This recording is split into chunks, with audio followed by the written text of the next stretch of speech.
శ్రీ శ్రీ శ్రీ భారతీ తీర్థ మహాస్వామి వారి దివ్య అనుగ్రహ ఆశీస్సులు, సన్నిధానం వారు శ్రీ శ్రీ శ్రీ విధుశేఖర భారతీ మహాస్వామి వారి దివ్య ఆశీస్సులతో జ్ఞానపీఠ పురస్కార గ్రహీత కవి సామ్రాట్ విశ్వనాథ సత్యనారాయణ గారి అపూర్వ సృష్టి శ్రీ రామాయణ కల్పవృక్ష ప్రవచనములు సంపూర్ణంగా అవతారిక 6 కాండలు 30 ఖండికలు మీద ఖమ్మం పట్టణ మామిళ్ళగూడెంలో గల గాయత్రీ భవన ప్రాంగణమునందు 28 నవంబర్ 2019 నుండి 28 డిసెంబర్ 2019 వరకు 31 రోజుల పాటు శ్రీ రామాయణ కల్పవృక్ష ప్రవచనాలు జరుగుతున్నాయి. దీనిలో భాగంగా 6 పండితులు, ఖమ్మం పట్టణ స్థానిక పండితులు 6 ఈ యొక్క 31 ప్రవచనాలు 31 రోజుల పాటు చేస్తారు. అవతారిక శ్రీమాన్ కె కోదండరామాచార్య గారితో ప్రారంభమవుతాయి. పండితుల వివరాలు: డాక్టర్ శ్రీమాన్ కె కోదండరామాచార్య గారు ఉభయ భాష పండితులు, ఉభయ భాషా వేదాంతులు. ఖమ్మం పట్టణంలోనే గురుతుల్యులుగా మేమందరం సంబోధిస్తాం. వారు స్థానిక ఎస్ఆర్ఎన్ బీజీఎన్ఆర్ డిగ్రీ కళాశాలలో రిటైర్డ్ తెలుగు అసిస్టెంట్ ప్రొఫెసర్గా పనిచేసి వారు రిటైర్ అయినారు.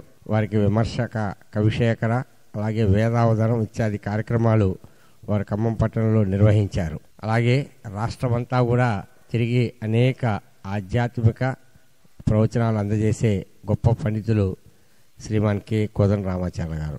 శ్రీ పరాశరం ప్రసాద్ గారు, వీరు సిద్ధారెడ్డి కళాశాల డిగ్రీ కాలేజీలో కెమిస్ట్రీ లెక్చరర్గా పనిచేసి రిటైర్ అయి రామకృష్ణ సేవా సమితి, రామకృష్ణ మఠానికి అనుబంధమైన ఎన్నో ఆధ్యాత్మిక కార్యక్రమాలు నిర్వహిస్తూ ఉంటారు.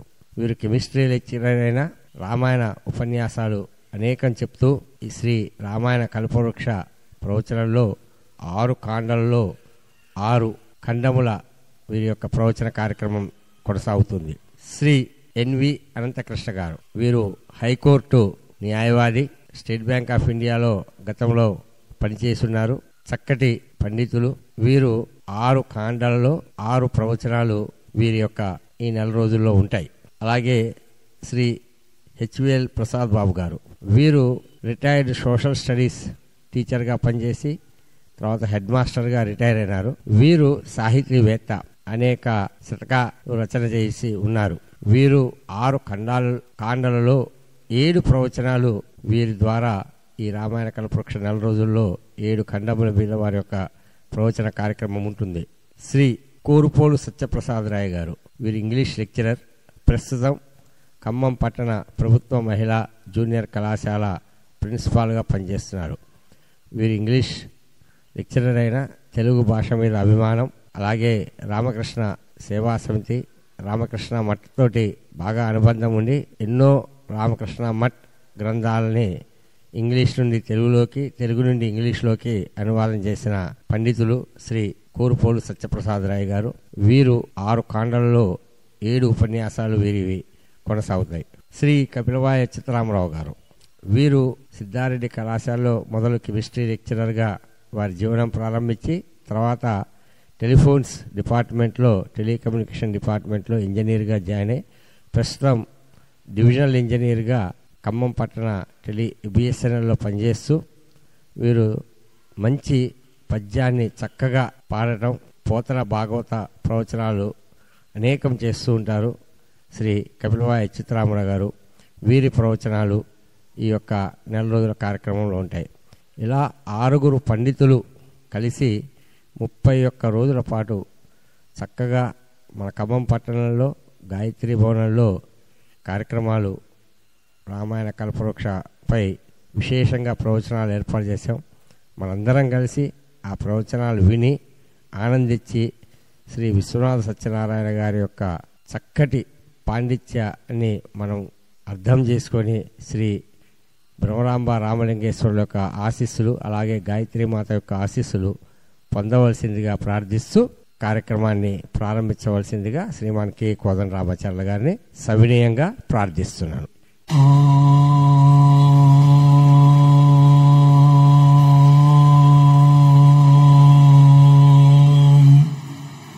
శరణం పవిత్రం వితతం పురాణం జైన పోతస్తర్గ దుష్కృతాని తేన పవిత్రేణ रुद्रेण शुद्धेन पूतादिपात्मानम् अरातिन्तरेम अग्निर्मन्वे प्रथमस्य प्रचेतसो यं पाञ्चजन्यं भावः समिन्धते विश्वस्यां विशिप्रविशिवागं समीमहे सनो मुञ्चन्तकं सः विश्वव्यापृतसत्यसुन्दरशिवोदारैकसंवित्कला हेलास्पन्दविलासशक्तिसुषमा वैचित्र्यमूलप्रभा वीणाक्वाणविकस्वरस्वरसुधा श्रुतपरिवाहिता प्राङ्नादप्रतिमामये मम हृदि श्रीशारदाज्योदताम् व्याख्यामुद्राङ्करसरसुजैः पुस्तकं शङ्खचक्रे बिभ्रद्भिन्नस्फटिकरुचिरे पुण्डरीके निषण्णः आम्लानश्रीरमृतविशदैः अंशुभिः पावयन्माम् आविर्भूयादनघमहिमा मानसे वागधीशः या कुन्दिन्दुतुषारहारधवला या शुभ्रवस्त्रावृता या वीणा वरदण्डमण्डितकरा या श्वेतपद्मासना या ब्रह्मच्युतशङ्करप्रवृतिभिर्देवैः सदा सेविता तामां पातु सरस्वती भगवती निःशेषचर्यापः। नमो महद्भ्यः। శ్రీ సీతాలక్ష్మణ భరత శత్రుఘ్న సమేత శ్రీరామచంద్ర పరబ్రహ్మకు ఒకసారి నమస్కారం చేస్తూ రామాయణ కల్పవృక్షాన్ని వినడానికి సిద్ధంగా ఉన్నటువంటి యొక్క పరమభక్తులైనటువంటి యొక్క ఆంజనేయ స్వామికి నమస్కరిస్తూ ఈ గాయత్రీ భవనానికి అధిష్టాత్ర దేవతగా ఉన్నటువంటి యొక్క గాయత్రీ మాతకు నమస్కరిస్తూ విచ్చేసిన పెద్దలందరికీ ఒకసారి నమస్కారం. పిల్లలకు ఆశీస్సులు. శ్రీమద్ రామాయణ కల్పవృక్షం గురించి ప్రవచనాలు ఏర్పాటు చేయాలన్నప్పుడు అవతారికను మీరు చెప్పండి అన్నారు. నేను అనుకున్నాను, హిమ పర్వతం, మేరు పర్వతం, వింధ్య పర్వతం 3 పర్వతాలను తీసుకొచ్చి నెత్తిన పెడితే ఎలా ఉంటుందో అలా ఉంటుంది అది. శ్రీమద్ రామాయణ కల్పవృక్షాన్ని 1966లో నేను డిపోయిల్ చదువుతున్న రోజుల్లో అక్కడ ఒకసారి సామాన్యంగా చదవడం మాత్రమే జరిగింది. అప్పటికి 2 సార్లు విశ్వనాథ సత్యనారాయణ గారిని సేవించుకోవడం జరిగింది. వారి ఆశీస్సులను కూడా స్వీకరించాం. తర్వాత 2వసారి ఇక్కడికి వచ్చిన తర్వాత మల్లాది సుబ్బారెడ్డి గారితో అప్పుడప్పుడు మా ఇంటికి వచ్చేవారు. వచ్చినప్పుడల్లా రామాయణ కల్పవృక్షంలోని విశేషాలను మాట్లాడుతూ ఉండేవాళ్ళం. ఆ విధంగా 2వసారి చదవడం జరిగింది. ఇప్పుడు పూర్తిగా చదివితే 3వసారి ముడిపడుతూ ఉన్నది. ఇది అవతారిక అంటే మొత్తం పుస్తకం యొక్క స్వరూపాన్ని, కవి యొక్క మానసిక భావాన్ని, ఈ రెండింటినీ చక్కగా త్రాసులో పెట్టి చూసి మీకు ఇవ్వడం, అది నేను చేయాల్సిన పని. ఇవి 2 సరిగ్గా చేయలేకపోతే నా ఉపన్యాసం వ్యర్థం.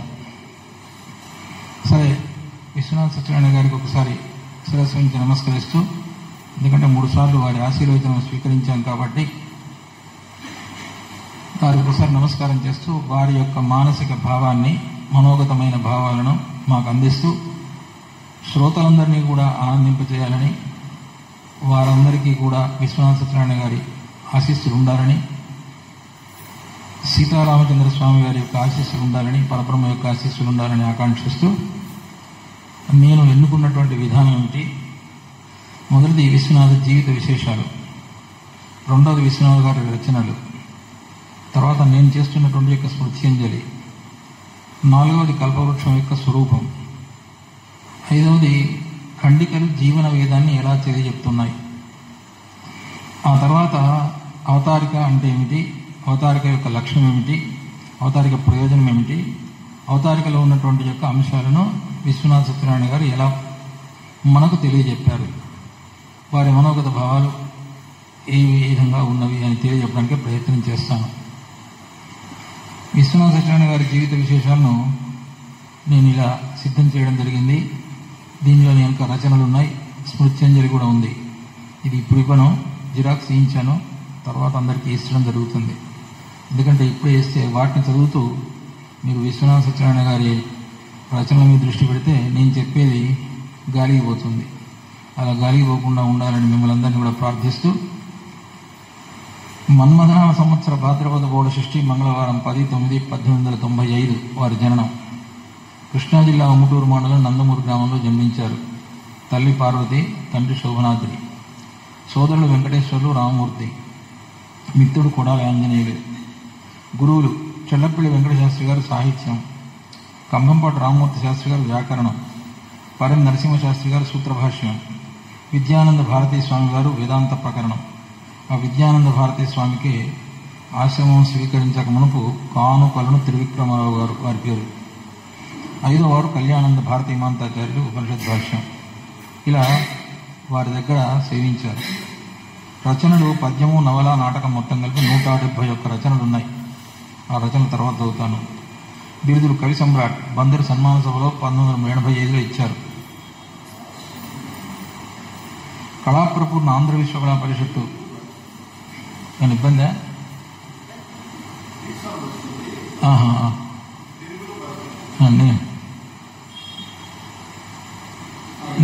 నేను చెప్పుతున్నటువంటి యొక్క అంశాల్లో ఏదైనా లోపాలు ఉంటే ఒకసారి నాకు చూపించవచ్చు, తప్పులేదు.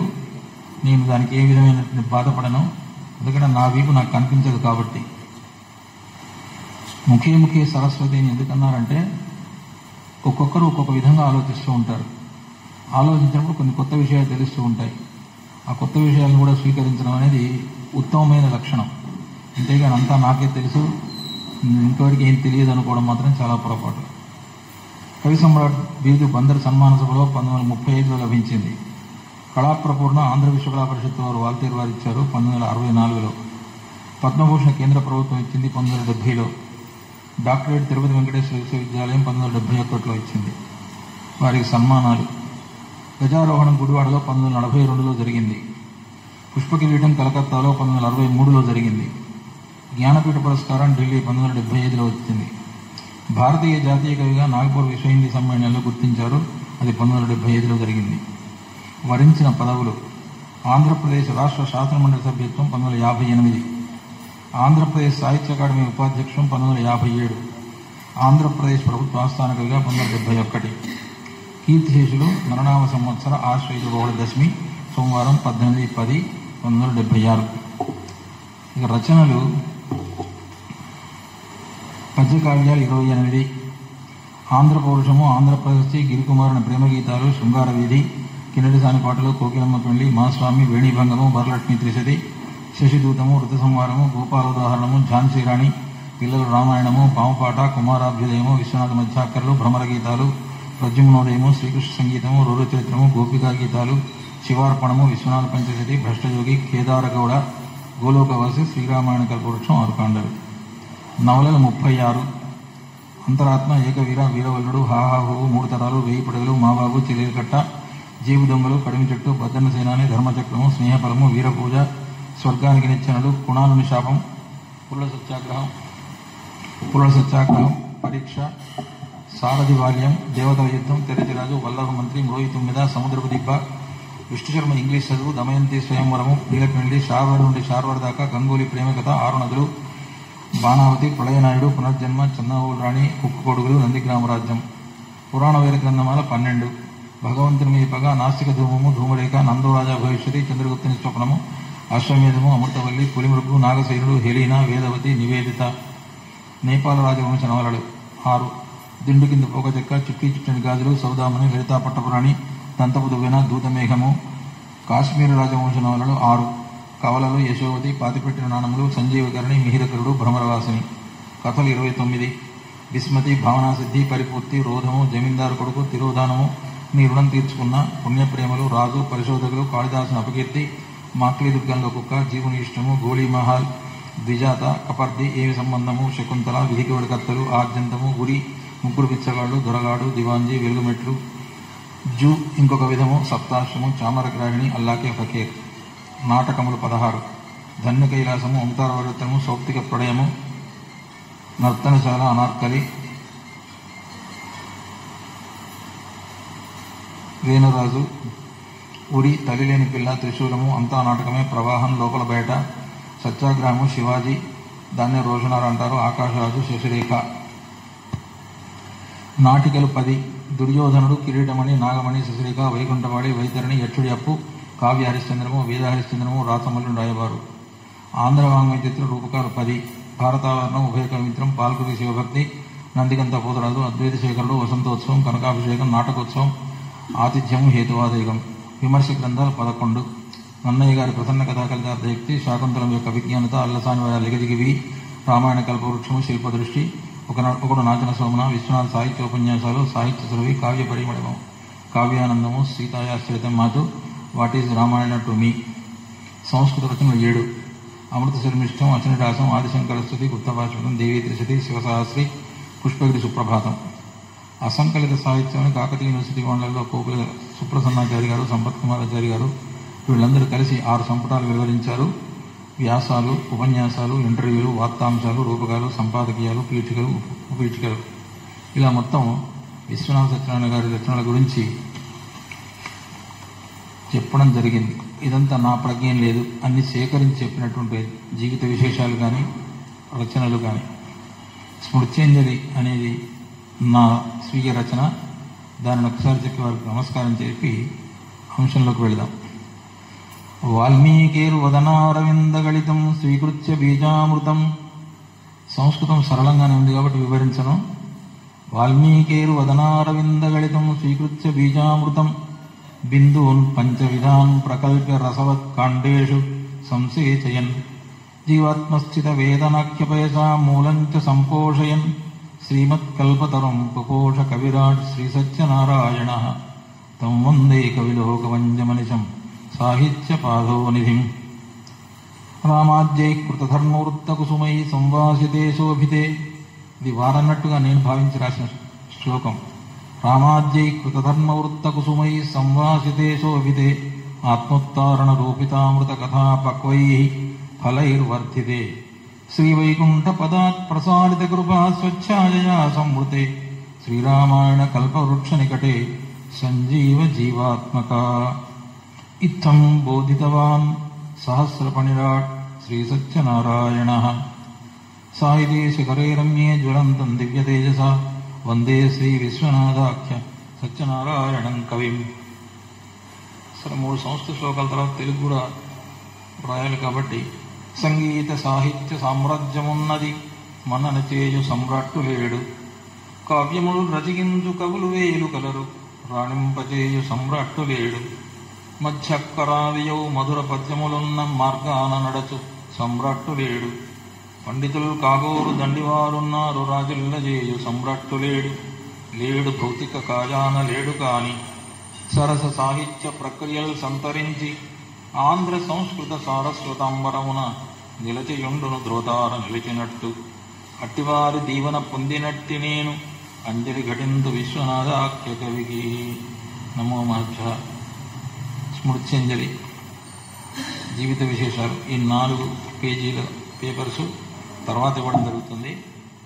కొన్ని జిరాక్స్ చేయించగానే కొంత సరే వినాయకుడి పెళ్లికి 1000 విఘ్నాలని కరెంటు పోవడం, జిరాక్స్ మాత్రం పూర్తి చేయలేదు.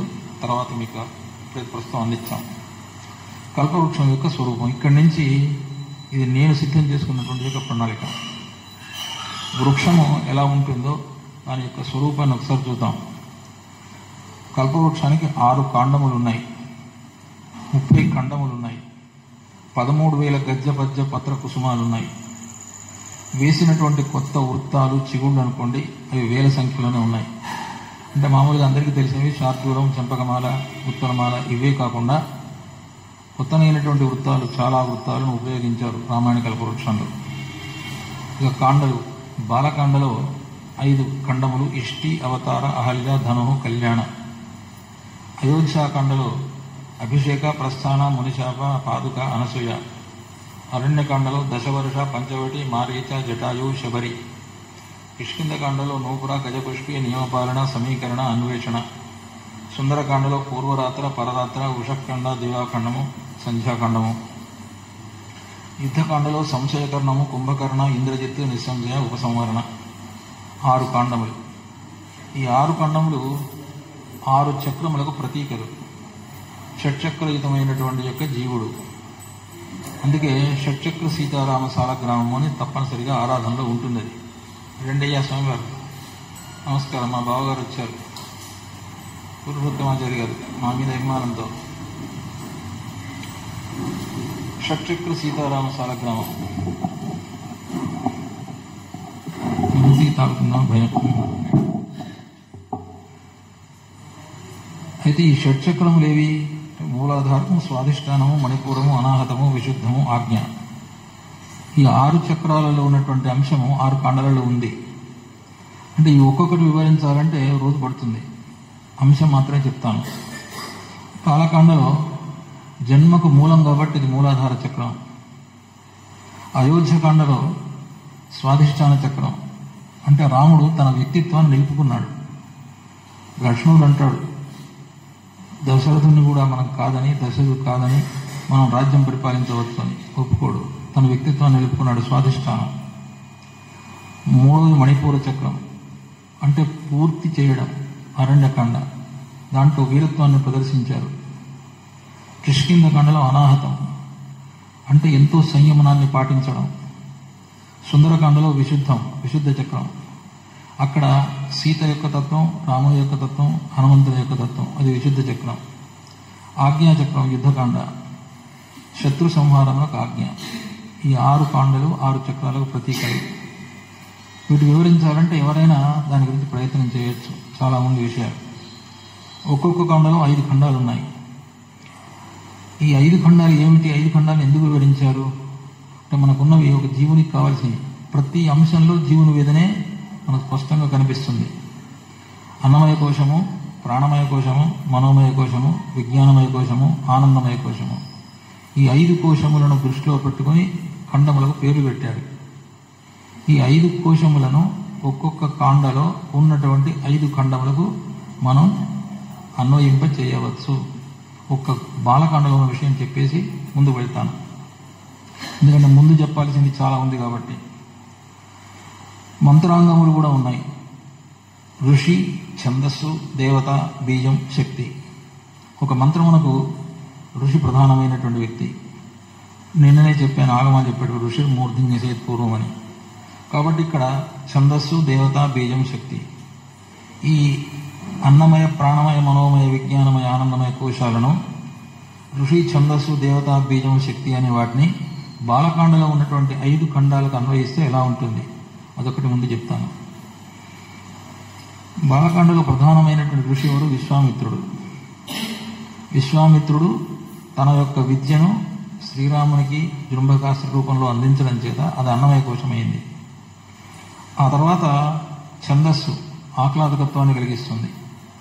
రామునికి అంతకుముందు నేర్చుకున్నటువంటి యొక్క ధనుర్విద్యకు తోడుగా విశ్వామిత్రుడు చెప్పినటువంటి అస్త్రాలన్నీ కూడా అతనికి ప్రాణప్రదములైనవి కాబట్టి ప్రాణమయ కోశమైంది. ఆ తర్వాత దేవత, దివ్యమైనటువంటి తత్వం. విశ్వామిత్రుడు చెప్పినటువంటి కథలన్నీ కూడా జీర్ణం చేసుకుని అహల్యకు శాప విముక్తిని కలిగించాడు. దేవతా తత్వం అక్కడ వ్యక్తమైంది కాబట్టి ఇది మనోమయ కోశం. రామునిలో భౌతికమైనటువంటి స్వరూపంలో ఎప్పుడు కూడా నేను దశరథుని యొక్క కుమారుణ్ణి అని చెప్పుకున్నాడు, కానీ నేను దివ్యమైనటువంటి అవతారము శ్రీరామనారాయణుడు అని చెప్పుకోలేదు. కాబట్టి అక్కడ మనసులో ఉన్నటువంటి విషయం ఏమిటంటే అహల్యకు శాపవిముక్తిని కలిగించాడు. అది మనోమయ కోశం. బీజం, ధనుస్సును విరవడం చేత రామునిలో ఉన్నటువంటి పరాక్రమానికి బీజం వ్యక్తమైంది. భూమిలో నుంచి బీజం మొలక ఎత్తి అందరికి కనిపించినట్టు రాముని యొక్క పరాక్రమం ధనుఃఖండంలో అప్పుడు వ్యక్తమవుతుంది. కాబట్టి అది విజ్ఞానమయ కోశం పరాక్రమానికి. తర్వాత ఆనందఖండం, అది ఆనందమయ కోశం. అది ఎప్పుడు ఏర్పడింది? శక్తి స్వరూపిణి అయినటువంటి సీతాలక్ష్మి కళ్యాణఖండంలో అతనితో చేరినప్పుడు మాత్రమే అది ఆనందమయమైనటువంటి కోశమైంది. అక్కడ మాత్రమే లక్ష్యానికి శక్తి తోడైంది. రాముడు వచ్చింది రాక్షస సంహారానికి కొరకు. రాక్షస సంహారానికి తోడ్పడవలసింది శక్తి. ఆ శక్తి స్వరూపిణి సీతాదేవి. కాబట్టి ఇక్కడ బాలకాండలోనే అన్నమయ, ప్రాణమయ, మనోమయ, విజ్ఞానమయ, ఆనందమయ కోశాలకు 5 ఖండాల ప్రతీకలు. అలానే ఋషి, ఛందస్సు, దేవత, బీజం, శక్తి, ఈ 5టికి 5 ఖండములు ప్రతీకలు. ఇలా అయోధ్యకాండ, అరణ్యకాండ అన్ని ఖండాలు కూడా జాగ్రత్తగా పరిశీలిస్తే అన్వయం చేయవచ్చు. కానీ విశ్వనాథసత్యనారాయణ గారి ప్రధానమైనటువంటి దృష్టి మొత్తం జీవుని వేదనే కదా. ఈ 30 ఖండాల్లో జీవుని వేదన ఉందా అంటే ఒకసారి నా ఊహకు తోచినటువంటి విషయాన్ని నేను చెప్తాను. అంటే ఒకనొక జీవుడు పుట్టినప్పటి నుంచి వార్ధక్యం వరకు కూడా ఉన్నటువంటి దశలు 4 దశలు. బాల్య దశ, కౌమార దశ, యవ్వన దశ, వార్ధక్య దశ. ఈ దశలను దృష్టిలో పెట్టుకొని ఉన్నటువంటి యొక్క ఖండాలను విభజించుకుంటూ వెళ్తే ఎలా తెలుస్తుందంటే ఇష్టి ఖండంలో జీవుని జన్మకు బీజం పడింది. అక్కడ రాముడే కావచ్చు, కానీ విశ్వనాథ సత్యనారాయణ గారు ఆ విధమైనటువంటి యొక్క తత్వాన్ని దాంట్లో ప్రతిపాదించారు. అవతార ఖండంలో జీవుని పుట్టుక, అంటే మాతృగర్భంలో నుంచి జీవుడు భూమి మీద పడతాడు, అది పుట్టుక. అహల్యాఖండంలో ఆ జీవునికి ఉన్నటువంటి యొక్క మాయ తొలగిపోతుంది, అడ్డు తొలగిపోతుంది, అది అహల్యాఖండం. ధనుఖండంలో పిల్లవాడు కొద్దిగా శక్తిని పుంజుకొని ఒళ్ళు విరుచుకుంటూ ఆవలింతలు తీసుకుంటూ తన యొక్క శక్తిని నిరూపించుకోవడానికి ప్రయత్నం చేస్తాడు, అది ధనుఖండంలో కనిపిస్తుంది జీవుడు. కళ్యాణఖండంలో యవ్వన ఫలం, అంటే ఇలా బాల్య దశలో ఉన్నటువంటి యొక్క 5 స్థానాలను నేను ఊహించి చెప్పాను. ఇది ఒకసారి మన మిత్రులందరూ కూడా, సాహితీ మిత్రులు, సాహిత్యాభిమానులందరూ ఒకసారి ఆలోచించదగినటువంటి ఒక విషయం. రెండవది అయోధ్యకాండ. అయోధ్యకాండలో అభిషేక ఖండం వచ్చింది. అంటే వివాహం కావడంతో గృహస్థుగా అభిషేకింపబడతాడు జీవుడు. అతని యొక్క గృహస్థు జీవితం ప్రారంభమవుతుంది. ప్రస్థాన ఖండం రెండవది, అంటే అయోధ్యకాండలో. అప్పుడు జీవన ప్రయాణం, తాను తన భార్య ఏ విధంగా జీవించాలి అనే ఒక ఆలోచన ప్రారంభమవుతుంది జీవునికి. మునిశాపఖండం ఉంది. పెద్దలన భయము భక్తి కలిగి ఉండాలి. జీవుడు సమాజంలో జీవించేటప్పుడు నేనే గొప్పవాడిని అనుకొని తల విరుచుకొని తిరగడం కాదు, పెద్దల భయము భక్తి కలిగి ఉండాలి. పాదుకాఖండం, పెద్దల యొక్క చరణములను సేవించాలి, వినయం కలిగి ఉండాలి, విధేయత కలిగి ఉండాలి. ఇది జీవుని యొక్క లక్షణం. అంటే జీవుడు ఇలా ఉండాలి అని విశ్వనాథ గారు చెప్పలే. ఆ ఖండాల్లో ఉన్నటువంటి యొక్క అంశాలను, పద్యాలను ఆధారంగా చేసుకుంటే బీజప్రాయంగా ఈ అంశాలన్నీ సూచించడం జరిగింది. అనసూయాఖండం, సమాజంలో వ్యక్తిగా జీవిస్తున్నాడు కాబట్టి అసూయ ద్వేషం అనేది లేకుండా జీవించాలి. అలా జీవించినప్పుడే అయోధ్య, అంటే సమాజంలో జీవన పోరాటం చేయడానికి తగినటువంటి యొక్క శక్తి ఏర్పడుతుంది, అది అయోధ్యాకాండ. ఇక తర్వాత అరణ్యకాండ, అది కౌమారం. దశవర్షం, అది విధిని ఎదిరించలేని జీవితం. ఒకసారి కథకు అన్వయం చేసుకుంటే తెలుస్తుంది. మనం ఎంత గొప్పవారం అయినప్పటికీ, ఎంత శక్తివంతులమైనప్పటికీ, ఎంత మంత్రబలం ఉన్నప్పటికీ, దైవబలం ఉన్నప్పటికీ ఒక్కొక్కసారి విధిని ఎదిరించలేని స్థితి ఏర్పడుతుంది. అది అరణ్యకాండలో కనిపిస్తుంది. దశవర్ష ఖండంలో. పంచవటీ ఖండంలో 5, తాను, తన కుటుంబం, బాధ్యతలు, సమాజం, ఉన్నతి, ఈ 5 చూసుకోవాలి. ఇదంతా ఇటుపక్క ఖండాలు, ఇటుపక్క జీవుడి ప్రయాణం. ఒకసారి మీరు మామూలుగా ఫ్లెక్సీగా ఏర్పాటు చేసుకుంటే తెలుస్తుంది. ఇది మారీచ ఖండం, అడ్డు తగిలేవారు ఉంటారు సమాజంలో, మన ఉన్నతికి అడ్డు తగిలేవారు ఉంటారు. జటాయు ఖండం, సాయం చేసేవారు కూడా ఉంటారు, అడ్డు తగిలేవారు ఉంటారు, సాయం చేసేవారు ఉంటారు. శబరి ఖండం, అది పెద్దలను దర్శించడం వల్ల వారి ఓదార్పు లభిస్తుంది, మనకు ఒక ఉత్సాహం కలుగుతుంది. ఆ విధమైనటువంటి స్థితి అరణ్యకాండలో కనిపిస్తుంది. కౌమార దశ. ఈ సుందరకాండ, కిష్కింధకాండ 2 కూడా యవ్వన దశ. యవ్వన దశలో కొద్ది ఉత్సాహం ఎక్కువగా ఉంటుంది. ఉన్నప్పటికీ కూడా దాన్ని సహిస్తూ జాగ్రత్తగా ముందుకు వెళ్ళాలి. నూపుర ఖండం, కిష్కింధకాండలో చిరునవ్వుల చిలకరింత కనిపిస్తుంది. సంతానం కలగడం, జీవితంలో కొన్ని సుఖాలను పొందడం, ఆనందాన్ని పొందడం. గజపుష్పి ఖండం, నువ్వు బాధ్యతలను సక్రమంగా సమాజంలో నిర్వర్తించినప్పుడు అయినవారు కానీ కానివారు కానీ నిన్ను పొగడుతూ ఉంటారు, నీ ప్రతిభను ప్రదర్శిస్తూ ఉంటారు, సంతోషిస్తూ ఉంటారు.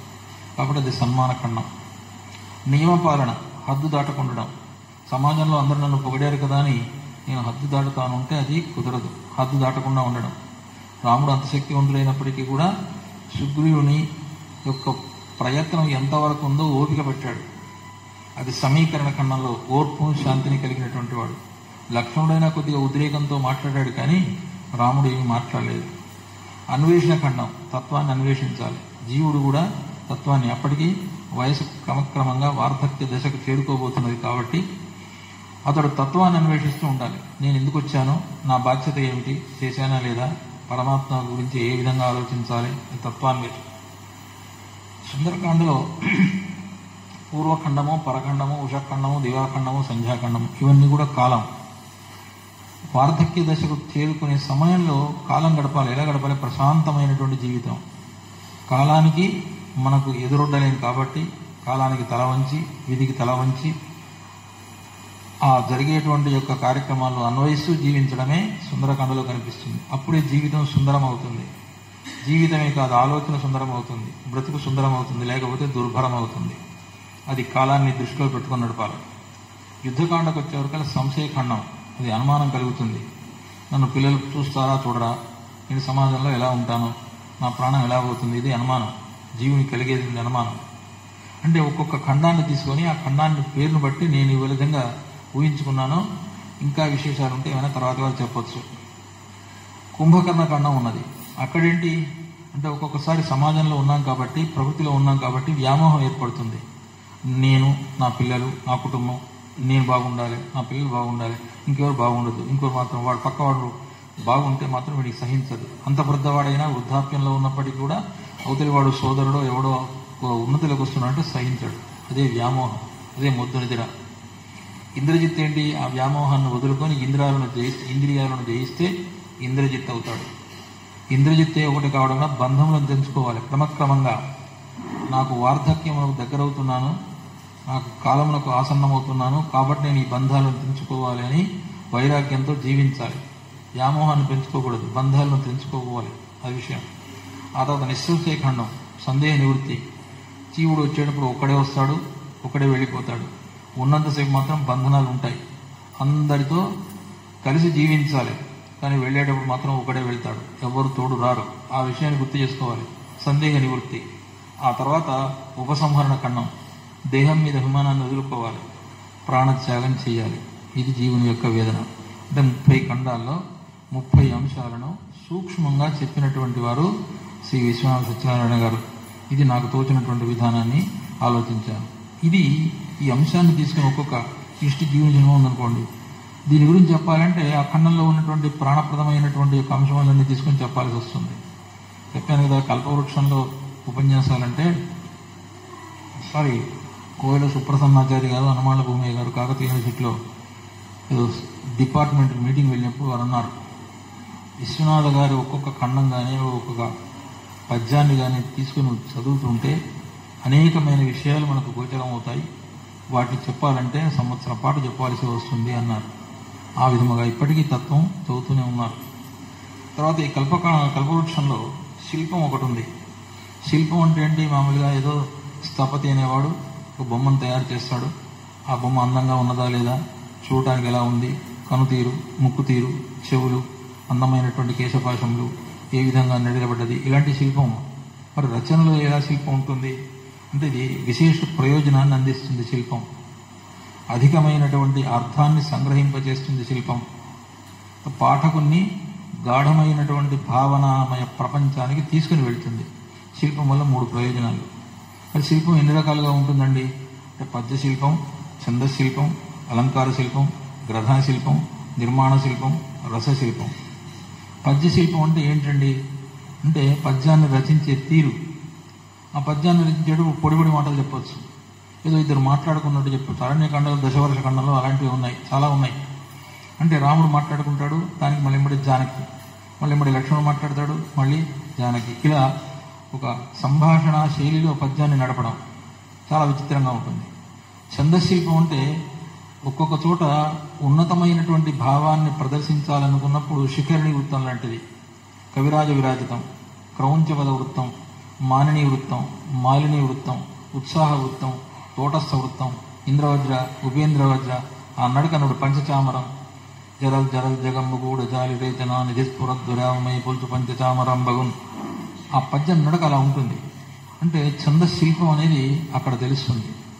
ఒక ఉన్నతమైన భావాన్ని చెప్పాలనుకున్నప్పుడు వృత్తం మార్చాలి. అందులో ఖండాంతంలో, ప్రతి ఖండాంతంలో కొత్తమైనటువంటి వృత్తాలను ఉపయోగించారు. ఆ వృత్తాలలో ఉన్నటువంటి భావం అంతా కూడా శిఖరాయమానమైనటువంటిదే.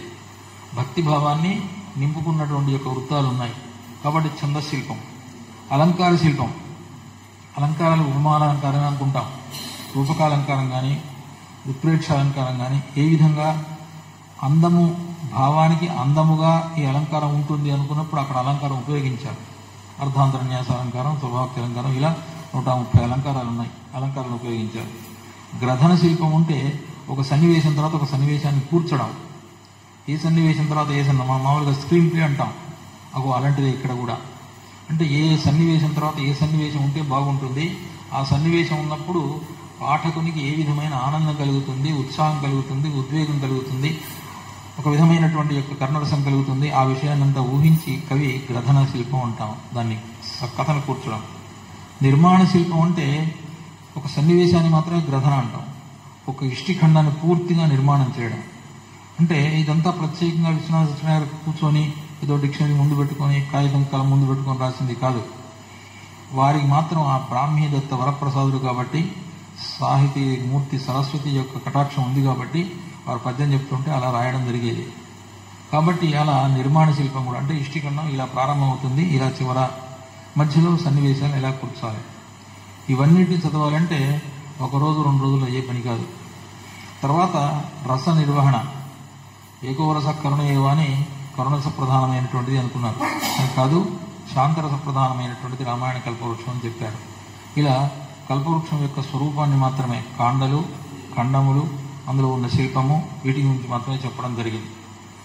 ఆ తర్వాత అవతారిక అంటే ఏమిటి, అవతారిక యొక్క స్వరూపం ఎలా ఉంటుంది, అవతారికని ఎందుకు రాస్తారు, కారణం ఏంటి. కవి స్వయముగా తన మనసులో ఉన్నటువంటి భావాన్ని చెప్పడానికి అవతారికను ప్రారంభిస్తాడు. ఇది ప్రధానమైన ప్రయోజనం, మొదటిది. అంతేకాకుండా రెండవది కావ్యావతరణకు హేతువులను వ్యక్తీకరించడం. కావ్యం ఎందుకు వరకు రాయాల్సి వచ్చింది, ఎవరు రాయమంటే రాశారు, లేకపోతే మనసులో ఉన్నటువంటి ప్రేరణ ఎలా వచ్చింది, ఆ వ్రాయసే సందర్భంలో ఏ విధమైనటువంటి యొక్క అనుభవాలు ఏర్పడాయి, ఇవన్నీ కూడా మనకు కావ్య అవతరణకు హేతువులను వ్యక్తీకరించడం. పోతన ఎక్కడో గోదావరి రోడ్డుకు పోయి అక్కడ ఉన్నటువంటి యొక్క పరమాత్మను మనసులో ధ్యానిస్తూ ఉంటే మనకు భాగవతం రాయమని ఆదేశం వచ్చింది, భాగవతం రాశాడు. ధ్యానించింది ఒకరినైతే కనిపించింది ఒకరు, రాసింది ఒకటి. ఇక్కడ కూడా కావ్య అవతరణకు హేతువులను వ్యక్తీకరించారు. అవతారికాంశాల్లో అవి చెప్తాను. మూడవది ఏంటంటే కావ్య పఠనానికి ఆసక్తిని కలిగిస్తుంది. ఇది అవతారిక యొక్క ప్రయోజనం. అవతారికకు 3 ప్రయోజనాలు ఉన్నాయి. ప్రతి కవి రాస్తాడు అవతారిక. అవతారికలో 3 స్వయముగా వ్రాసుకున్న ఉపోద్ఘాతం, కావ్యావతరణకు హేతువులను వ్యక్తీకరించడం, కావ్య పఠనానికి ఆసక్తిని కలిగించడం. మరి కావ్య అవతారికలో బాహ్యమైనటువంటి అంశాలు, మనకు కనిపించే అంశాలు ఏముంటాయి అంటే ఇష్టదేవతా స్థుతి ఉంటుంది, తనకిష్టమైనటువంటి దేవతను స్థుతించడం. సుకవి ప్రశంస ఉంటుంది, తనకిష్టమైనటువంటి కవులను ప్రశంసించడం, కవులందరూ కూడా గొప్పవారు అని చెప్పడం. అది ఆ అవతారికలో ఎలా చెప్పారో ముందు చెప్తాను. తర్వాత మూడోది కుకవి నింద. కొంతమంది చేశారు, కొంతమంది చేయలేదు, కొంతమంది వదిలిపెట్టారు. నాలుగవది కృతికర్త యొక్క వంశవృక్షాన్ని, అంటే తనకు సంబంధించినటువంటి యొక్క తల్లి తండ్రి గురువులు మిత్రుడు సోదరుడు వాళ్ళందరినీ కూడా ఒకసారి జ్ఞాపకం చేసుకోవడం. అంటే తాను రాస్తున్నప్పుడు తనకు ఏ విధమైనటువంటి యొక్క భంగం కలగకుండా చక్కనైనటువంటి ప్రోత్సాహాన్ని ఇచ్చినటువంటి వారు కుటుంబ సభ్యులు. ఆ కుటుంబ సభ్యులను జ్ఞాపకం ఉంచుకోవాలి. కుటుంబ సభ్యులను జ్ఞాపకం ఉంచుకోకుండా వారిని మరిచిపోయి వ్రాస్తానంటే అది కృతజ్ఞత అవుతుంది, కృతజ్ఞత కాదు. కాబట్టి ఇక్కడ తల్లిని తండ్రిని సోదరులను తన గురువులను ఆచార్యులను ప్రోత్సహించిన వారిని తోడుగా ఉన్నవారిని వీరందరినీ కూడా కృతికర్త వంశవృక్షంలో చెప్పుకుంటాడు. కృతిపతి వర్ణన, అది 5వది. కృతిపతి వర్ణన అంటే కావ్యాన్ని ఎవరికైతే అంకితం ఇచ్చాడో అతని గురించి చెప్పుకోవడం, లేదా కావ్యాన్ని ముద్రించడానికి అవసరమైనటువంటి యొక్క సహాయం ఎవరు చేశారో, ఆర్థికమైనటువంటి సహాయం ఎవరు చేశారో వారికి సంబంధించినటువంటి విషయాన్ని చెప్పుకోవడం. తర్వాత 6వది కావ్య విషయం, కావ్యంలో తాను చెప్పదలుచుకున్నటువంటి అంశం ఏమిటి, దాన్ని వస్తు నిర్దేశం అంటాం. ఆ తర్వాత 7వది సాహిత్య సిద్ధాంతం, తన యొక్క సిద్ధాంతం ఏమిటి, రస సిద్ధాంతమా, వక్రోక్తి సిద్ధాంతమా, ఔచిత్య సిద్ధాంతమా, ధ్వని సిద్ధాంతమా, ఇలా ఏ సిద్ధాంతానికి సంబంధించిన విషయం చెప్పడం, అది సాహిత్య సిద్ధాంతం. ప్రతి కవి అలా చెప్తూ ఉంటాడు ఎక్కడో ఒక చోట. 8వది షష్యంతాలు, ఈ 8టితో కూడుకున్నటువంటిది అవతారిక యొక్క స్వరూపము. ఈ 8టిలో కూడా కొంతమంది వదిలిపెట్టారు, కొన్నిటిని స్వీకరించారు. మరి ఆంతరంగికమైనటువంటి అంశాలు ఏమైనా ఉంటాయా అంటే ఎప్పుడు కూడా బాహ్యమైనటువంటి స్వరూపం ఉన్నప్పుడు శరీరము కనిపిస్తూ ఉంటుంది, మనసులో ఉన్నటువంటి భావం వేరు కావచ్చు. కాబట్టి మనసులో ఉన్నటువంటి యొక్క అంశాన్ని కూడా గుర్తించాలి. ఏమిటది, కావ్యాధరణ హేతు అంటే అది ప్రధానంగా చెప్పుకోవాలి. అంటే తనను ఎవరు ప్రేరేపించారు, ఎవరు ప్రోత్సహించారు, అది చెప్పుకొని కృతజ్ఞతతో స్మరించుకోవడం ఇది చాలా అవసరం. ఎందుకంటే ఒక ఉత్తమమైనటువంటి కావ్యం వచ్చింది, ఒక రచన వచ్చింది అంటే ఆ రచనకు కారకులైనటువంటి వారిని స్మరించుకున్నప్పుడు మాత్రమే అతడు కృతజ్ఞతావిష్కరణ చేసినట్టు. ఇది మొదటిది. రెండవది కావ్యం యొక్క స్వభావం. కావ్యంలో ఏం చెప్పదలుచుకున్నావు? పుట్టి ఉపదేశమే చెప్పదలుచుకున్నావా, లేదా కథను మాత్రమే చెప్పదలుచుకున్నావా, లేకపోతే ఏదైనా ప్రత్యేకమైనటువంటి నీ భావాన్ని వ్యక్తం చేయడానికి సిద్ధపడ్డావా? విశ్వనాథ సత్యనారాయణలో ప్రతి అంశంలో జీవన వేదన కనిపిస్తుంది, ఆత్మస్థితి కనిపిస్తుంది, మనసులో ఉన్నటువంటి భావాలన్నీ కూడా వ్యక్తం చేయడానికి సిద్ధపడ్డారు. కాబట్టి ఇది కావ్యం యొక్క స్వభావం. అంటే కథ ఉంటుంది, కథ లేదని కాదు, కథను పక్కకు పెట్టడం కాదు, కానీ కథను మాత్రం ప్రధానంగా తీసుకుంటాడు. తర్వాత మూడవది ఆధ్యాత్మిక భూమిక. కావ్యాన్ని చెప్పడమే కాదు, కథను చెప్పడమే కాదు, మన మనసులో ఉన్న భావాన్ని చెప్పడమే కాదు, మొత్తం చివరగా పరమాత్మ యొక్క తత్వాన్ని తెలియజెప్పేదిగా ఉండాలి ఆధ్యాత్మిక భూమిక. ఇలా ఈ అంశాలన్నీ దృష్టిలో పెట్టుకున్నప్పుడు ప్రతి కావ్యం కూడా గొప్పనైనటువంటిది అయింది. అందుకే ఇప్పటి వరకు నిలబడి ఉన్నాయి కావ్యాలన్నీ కూడా. నాలుగవది అంతఃప్రేరణ. అవతలి వారు రాయవా, నీకెందుకు, ముద్రణ మేము చేస్తాం కదా అని చెప్పొచ్చు, నువ్వు రాయమని ప్రోత్సహించవచ్చు, కానీ మనస్సు కూడా అంగీకరించాలి. మనస్సు కూడా అంగీకరించకపోతే కావ్య రచన ముందుకు సాగదు. శ్రీమద్ రామాయణ కల్పవృక్షం రాయడానికి చాలా సంవత్సరాలు పట్టింది. బాలకాండ రాశారు, అయోధ్యకాండ రాశారు, ఆగిపోయింది. మళ్ళీ తర్వాత ఆ విధంగా ఎప్పుడు కూడా అంతఃప్రేరణ అనేది చాలా అవసరం. అంతఃప్రేరణ లేనిది మనిషి ఏమీ చెయ్యలేడు. అది. తర్వాత ఐదవది వస్తు ప్రాధాన్యం. కథలో ఉన్నటువంటి యొక్క వస్తు ప్రాధాన్యం. రామాయణంలో కథలో ఉన్నటువంటి అంశాలు చాలా ఉన్నాయి. ఈ అంశాన్ని ప్రధానంగా తీసుకుని కావ్యం చెప్పాలి, అది వస్తు ప్రాధాన్యమైనటువంటి విషయం. తర్వాత సంవిధానము, ప్రయోజనము. అంటే ఎలా కూరిస్తే బాగుంటుంది, ఎలా ప్రయోజనాన్ని పాఠకులకు అందిస్తే బాగుంటుంది. అంటే ఒక కావ్యము నిర్మాణం జరిగినప్పుడు ఇన్ని అంశాలను దృష్టిలో పెట్టుకోవాలి. కాబట్టి దీనికి జ్ఞానపీఠ పురస్కారం వచ్చింది. అంత గొప్పనైనటువంటి యొక్క ఆలోచనతో వారు రచించారు. కాబట్టి అంటే ప్రత్యేకంగా ఏదో సామాన్యమైనటువంటి యొక్క పాఠకుడో లేకపోతే రచయితో కూర్చొని అన్ని పుస్తకాలన్నీ ముందు వేసుకొని ఏదో రాసినట్టు కాదు. వారి యొక్క అంతఃప్రేరణే కాకుండా ఆ రామచంద్ర స్వామి, ఆ పరమాత్మ, పరమశివుడు వారికి ప్రేరణ కలిగిస్తే ఆ విధంగా వారు చెప్పగలిగారు. కాబట్టి ఈ అవతారికలో ఇన్ని విషయాలు ఉన్నాయి. ఇక్కడ ఆ అవతారిక యొక్క బాహ్య స్వరూపాన్ని చెప్పాను. ఇప్పుడు శ్రీమద్ రామాయణ కల్పవృక్షంలో అవతారికలో ఉన్నటువంటి పద్యాలలో వారు చెప్పినటువంటి అంశాలేంటి, అక్కడ ఆశీర్వచనం ఉందా, నమస్కారం ఉందా, వస్తు నిర్దేశం ఉందా, ఏ విధమైన అంశం చెప్పారు, అక్కడి నుంచి ప్రారంభం చేద్దాం. ఇష్టదేవతాస్తుతి మొదటిది. ఆశీస్సులు అందించలేదు, నమస్కారం మాత్రమే చేశారు. ఆ నమస్కారంలో ఏం చెప్పారు? శ్రీమంజూషిక భక్త రక్షణ కళా శ్రీచుంచు ఆనందవల్లీ మంజు ప్రసవంబు చిద్గగన ప్రాళేయాంశువున్ మోక్షలక్ష్మీ మాణిక్య వినుక్త మేఖల కటాక్షీభూత నిహారరుకు శ్రీమంతం వై పుల్సు వెల్గునొకడే సేవెందు విశ్వేశ్వర. ఇది మొదటి పద్యం, ఇష్టదేవతాస్తుతి.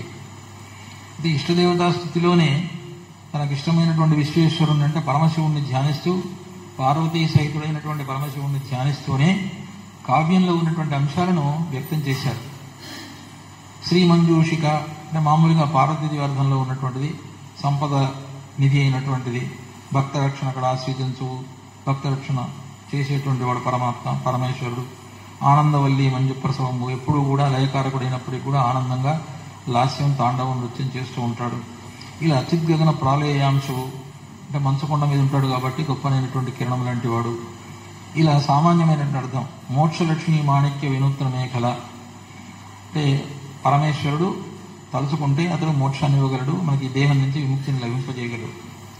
కటాక్షీభూత నిహారరుకు, అతను అనుగ్రహిస్తే అది మంచు కొండ అయినా మంచు కిరణముగా ప్రకాశిస్తుంది. ఇలాంటి యొక్క వెలుగు అని పార్వతీ పరమేశ్వరులకు సంబంధించిన విషయం ఇది. ఇది చెప్పడం గొప్ప విషయం కాదు. దీనిలో ఉన్నటువంటి యొక్క అంశము రామాయణ కల్పవృక్షంలో ఉన్నటువంటి అంశాలను ఎలా వ్యక్తం చేసింది.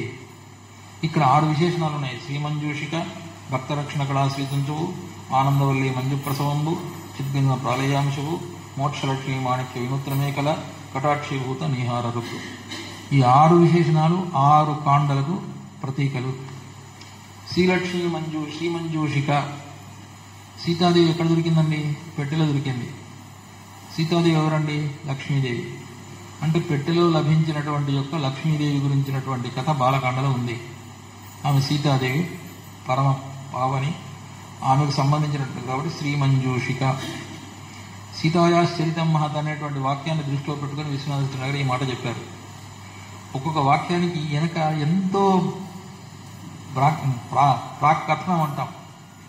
ఆ కథనం అంతా దృష్టి పెట్టుకుంటే ఇది వస్తుంది, మనకు లేవదు రాదు. భక్త రక్షణ కళా శ్రీతుంచు అయోధ్యకాండం మనకు జ్ఞాపకం రావాలి. ఇందుకు శ్రీరాముడు పట్టాభిషేకం చేసుకొని కూర్చుంటే బాధలు పడుతున్నటువంటి మునులందరినీ రక్షించేవాడా, రాక్షసులను సంహరించేవాడు కాదు. అంతేకాకుండా దానికి మొట్టమొదటిగా ప్రారంభంలోనే గుహుణ్ణి ఆదరించాడు. తన రాజ్యంలో ఒకడైనప్పటికీ కూడా అతన్ని కోరికను మన్నించి అతని ద్వారా గంగా నదిని దాటి అతనికి ఆనందాన్ని కలిగించాడు. భక్త రక్షణ కళ చెంచు అంటే భక్తులను రక్షించడమే చాలా ప్రధానమైన లక్ష్యంగా కలిగినటువంటి వాడు శ్రీ మహావిష్ణువు. అది అయోధ్యకాండలో తెలుస్తుంది. మూడోది ఆనందవల్లి మంజు ప్రసవంబు. ఆనందవల్లి ఆనందో బ్రహ్మే దివ్యజానాత్ ఆనందాచ్చేవ కల్మిమాని భూత దే ఆనందే నజాతా నిజీవంతి ఆనందం ప్రయంతి విసంవిసందేది. ఇది భృగువలిలో ఉన్నటువంటి ఒక విషయం. ఇక్కడ ఎల్లప్పుడూ ఆనందంగా ఉండేటువంటి వ్యక్తి ఎవరంటే హనుమంతుడు. ఆనందవల్లి మంజు ప్రసవంబు. మనకు హనుమత్ దర్శనం ఎక్కడ జరుగుతుంది? కిష్కింధకాండలో జరగదు, అరణ్యకాండలోనే జరుగుతుంది. అంటే అరణ్యకాండ ఒక తీగ అనుకున్నట్టయితే, ఎందుకు చెప్తున్నాను ఆనందవల్లిని అక్కడంటే సీతారాముల దాంపత్యాన్ని పూర్తిగా అరణ్యకాండలోనే వర్ణించాడు. ఒకసారి బాగా పఠిస్తే మనకు అర్థమవుతుంది.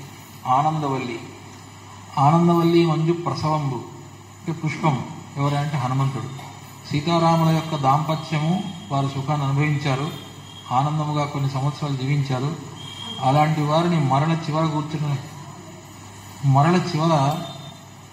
దగ్గర చేర్చడానికి సిద్ధపడినటువంటి వాడు హనుమ.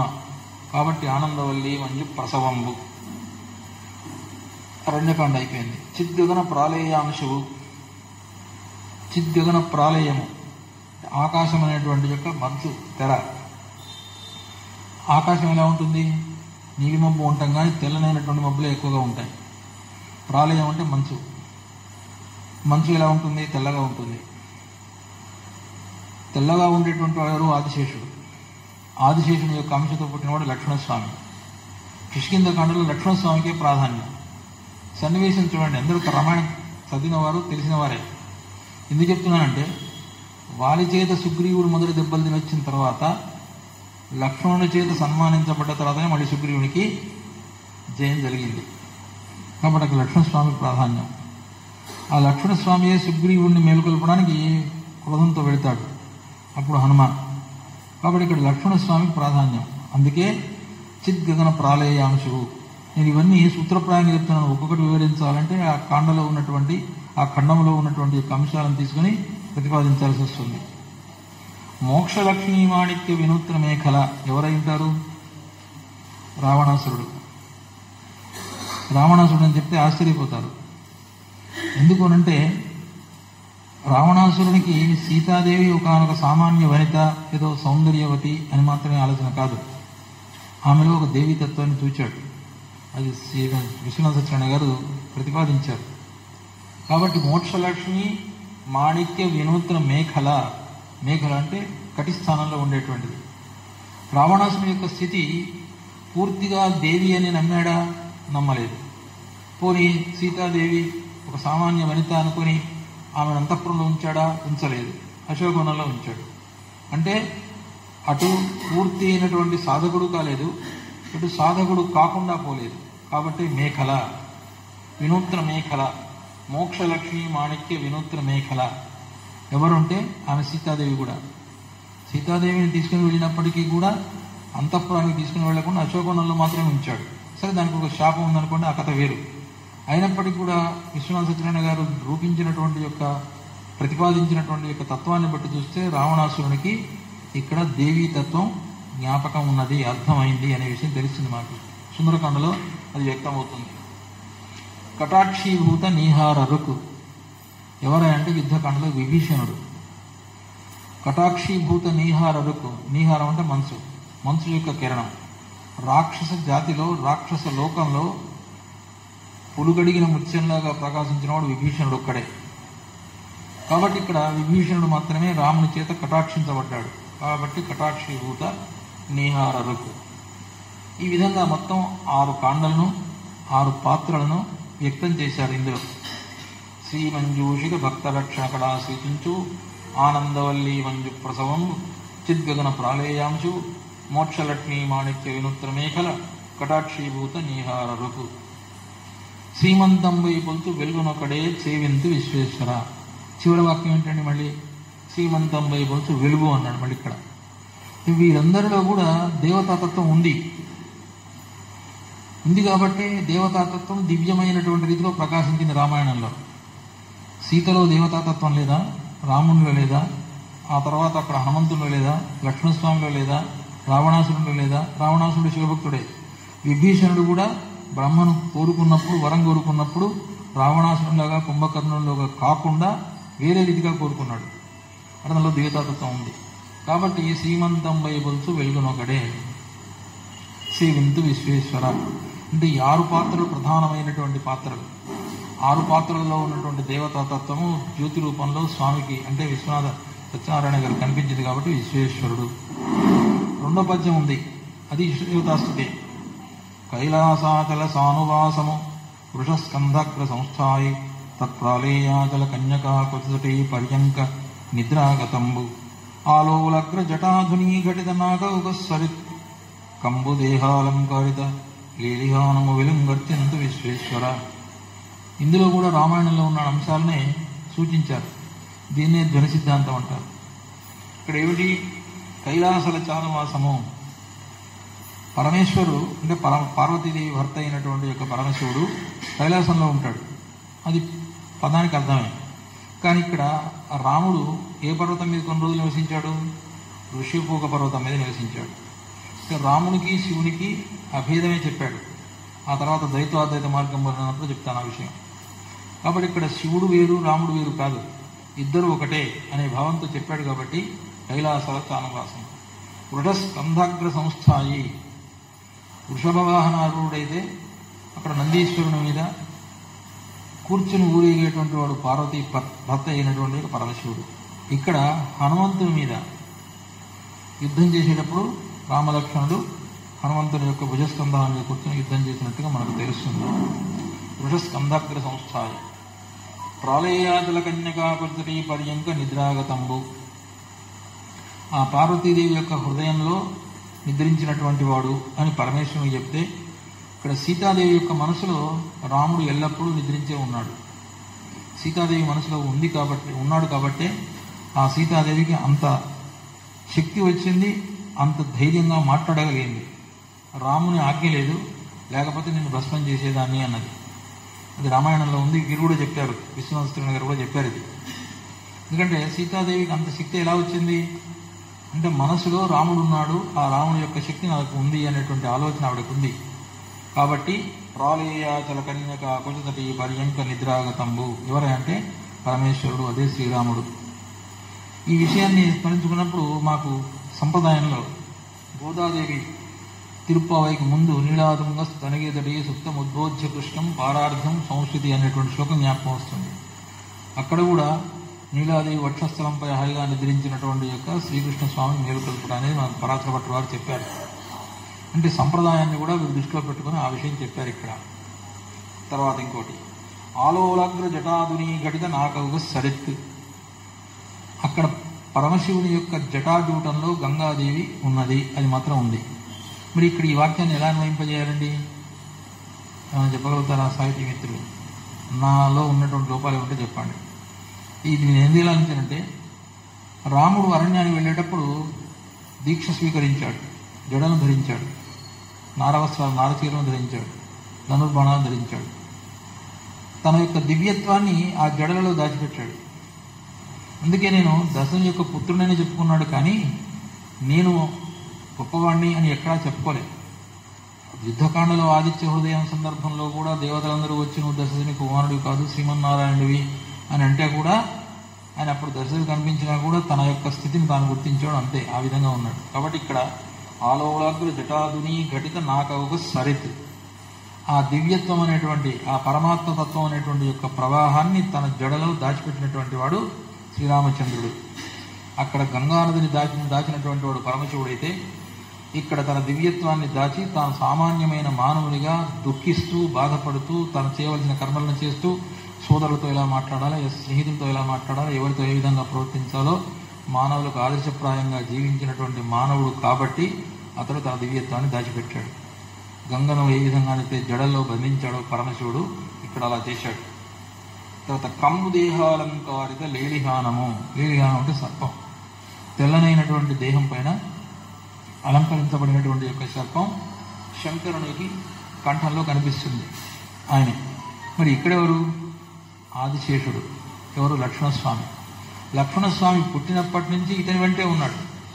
అక్కడేమో సర్పము శంకరుని యొక్క కంఠంలో కనిపిస్తే ఇక్కడ ఆదిశేషుని యొక్క అంశతో జన్మించినటువంటి యొక్క లక్ష్మణస్వామి రాముని వెంటే పుట్టినప్పటి నుంచి ఊయలనప్పటి నుంచి చివరి వరకు కూడా వెంటనే ఉన్నాడు. కాబట్టి అక్కడ నాగము అంటే సర్పము ఏ విధంగా అయితే శివునికి కంఠాభరణం అయిందో ఇక్కడ లక్ష్మణస్వామి కూడా రామునికి అలా ఆభరణంలాగా పరవానస్మి కాకుత్సా, నేను పూర్తి స్వతంత్రుని కాదు అస్వతంత్రుని, నువ్వు ఏది చెప్తే అది చేస్తాను, కైంకర్యం మాత్రమే చేస్తాను అన్నటువంటి వాడు నివాస నియాసన పాదకాంశుకోపధానములుగా జీవించినటువంటి ఆదిశేషుడు ఇక్కడ లక్ష్మణస్వామి. లేదా దేహాలంకరిత లేలిహానం. వెలుంగర్చింతు విశ్వేశ్వర. ఈ వెలుంగు అంటున్నాడు ఇక్కడ కూడా. మనకు మామూలుగా మంత్రపుష్పంలో జ్వాలమాలాకులం భాతే విశ్వస్యాయతనం మహతు సంతతకం జలావిస్థులం వచ్చాకోజ సన్నిభం తస్యా శిఖాయా మధ్యే పరమా ఆత్మ వ్యవస్థిత. ఇవి చెప్తాం మంత్రపుష్పంలో. జ్వాలమాలాకులం భాతి, దివ్యమైనటువంటి అగ్నిహోత్ర జ్వాలలతో కూడుకున్నటువంటి రీతిగా ప్రకాశిస్తూ ఉంటుంది. అదేంటి? విశ్వస్య ఆయతనం మహత్, ప్రపంచమునకు పూర్తి స్థానభూతమైనటువంటిది. అందుకే విశ్వేశ్వర అన్నారు. కాబట్టి ఇక్కడ జ్యోతి స్వరూపంలోనే పరమాత్మను పరమశివుణ్ణి దర్శించారు, దివ్యత్వాన్ని దర్శించారు, రామాయణ కల్పవృక్షాన్ని పూర్తిగా ధరించారు. వారు సేవించినటువంటి యొక్క రీతి ఈ విధంగా కనిపిస్తుంది మన కల్పవృక్షంలో అవతారికలో. ఆ తర్వాత 3వ పద్యంలో పద్యాలని చదవనిగా, ఎందుకంటే 50 పద్యాలున్నాయి దీంట్లో. ఒక్కొక్క పద్యం ఒక్కొక్క రత్నమే.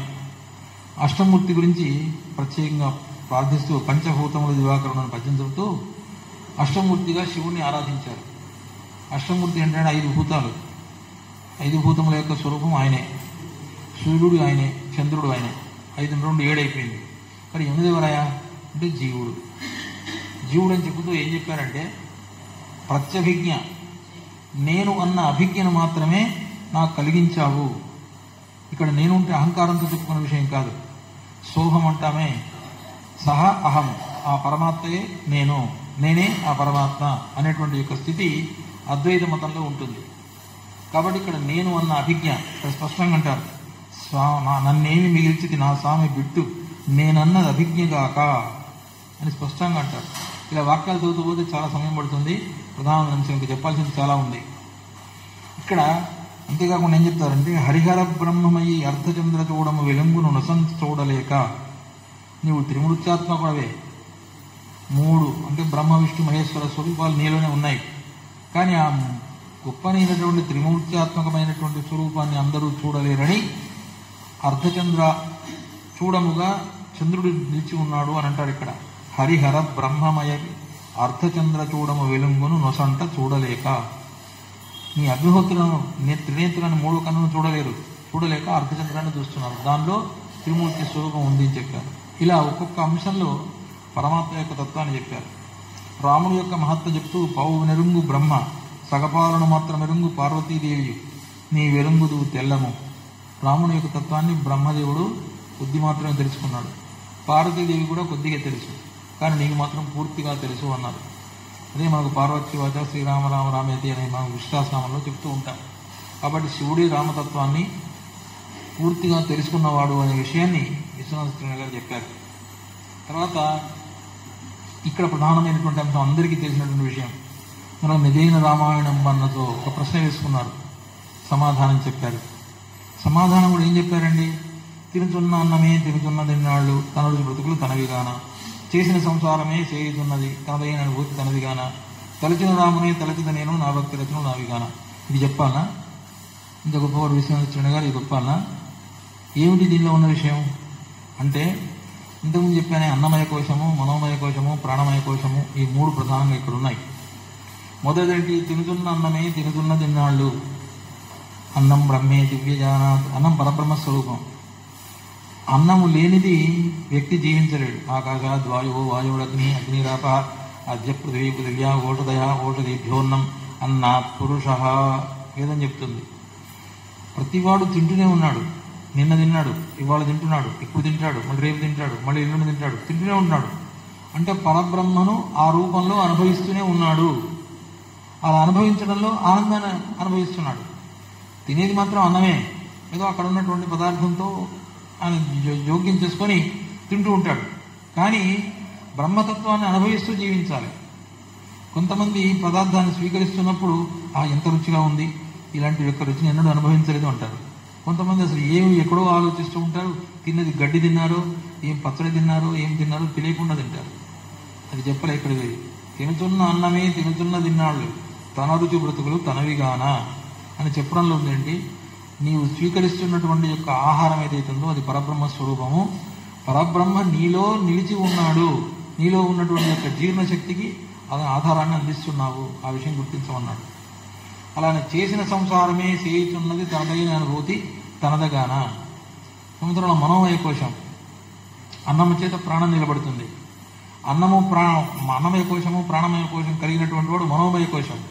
అంటే ఒక విధమైనటువంటి యొక్క శృంగార భావన కలిగినటువంటి వాడు తాను సంసార సుఖంలో ప్రతిరోజు ఆనందాన్ని అనుభవిస్తూ ఉంటాడు. అలా కాకుండా విసుగు పుట్టినటువంటి వాడు ఛీ ఏమిటి అనుకునేవాడు ఉన్నాడు.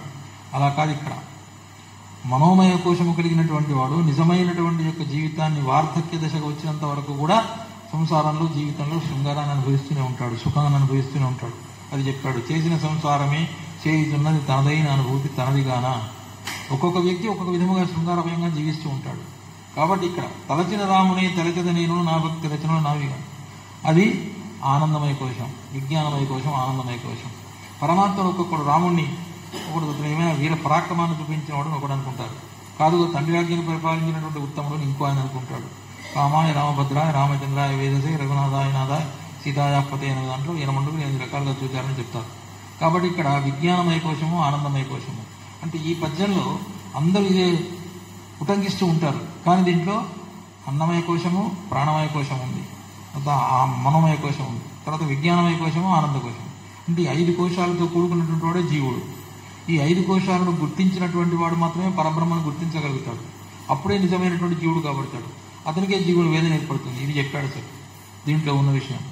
మనం ఎంతసేపు ఇది మాత్రమే ఉటంకించి తినుతున్నమే తినుతున్నది కాబట్టి నేను కూడా రామాయణం రాశానండి అన్నాడు. దాని వెనక ఉన్న తత్వం అది. ఆ విషయం కవి ప్రతిభలోన నుండి కావ్యకథ శాంసముల ఎందు 90 అయిన పాళ్ళు ప్రాగ్ విభశ్చిన్మతమ్మున రసము 1000 రెట్లు గొప్పది నవ కథాదుని మించి. ఎప్పుడూ కూడా కథ పాతదే, రామాయణ కథ రాముని కథ పాతదే. కానీ చెప్పేటప్పుడు కొత్తగా చెప్పడం. ఆ ప్రతిభ అనేది ఎలా ఉంటుందంటే కవి యొక్క ప్రతిభ చెప్పేటువంటి తీరు. రాముడు జానకితో మాట్లాడి ఎలా మాట్లాడాడు, వాల్మీకి ఒక విధంగా అనిపిస్తాడు, రంగనాథ రామాయణంలో ఒక రకంగా కనిపిస్తుంది, భాస్కర రామాయణంలో ఒక రకంగా అనిపిస్తుంది. సీతారాములు మాట్లాడుకోకుండా మాట్లాడుకున్నారు. ఎలా మాట్లాడుకున్నారనే విషయాన్ని వారి వారి రచనలు చూస్తే తెలుసు. మూల రామాయణం వేరు, ద్విపద రామాయణాలు వేరు. అంటే కాబట్టి ఒక్కొక్క కవి ఒక్కొక్క ప్రతిభతో ఆ వాక్య నిర్మాణం చేస్తూ ఉంటాడు. అది చెప్పాడు ఇక్కడ. ప్రాగ్ విభశ్చిన్మతమ రసము 1000 రెట్లు గొప్పది నవ కథాదుని మించి. కథ కంటే రసమే చాలా గొప్పది. ఎందుకు? ఆనందం కలిగించేది కాబట్టి. ఆ విషయాన్ని చెప్పాడు. ఇలా చెప్పినటువంటి యొక్క ప్రశ్న అంటే ఈ పద్యంలో మరల నిధేలా అనే పద్యంలో కుంతకుని యొక్క వక్రోక్తి దాగి ఉన్నది. అంటే తానే ప్రశ్న వేసుకోవడం, తానే సమాధానం. సూటిగా చెప్పొచ్చుగా, నా ఇష్టం నేను రామాయణం రాస్తా అని చెప్పొచ్చు కదా. ఇదెందుకు చెప్పాలి? మరల నిధేల రామాయణం మనతో తిరుగుతున్నమే తిరుగుతున్నది, మీరు సంసారం సుఖం చేస్తులేరా అని ఇదంతా ఏం చెప్పారంటే వక్రోక్తి అంటారు. కుంతకుని వక్రోక్తి. నాటన సోమ కూడా ఇలాంటి వక్రోక్తిని ఉత్తరాఖండంలో ప్రవేశపెట్టాడు.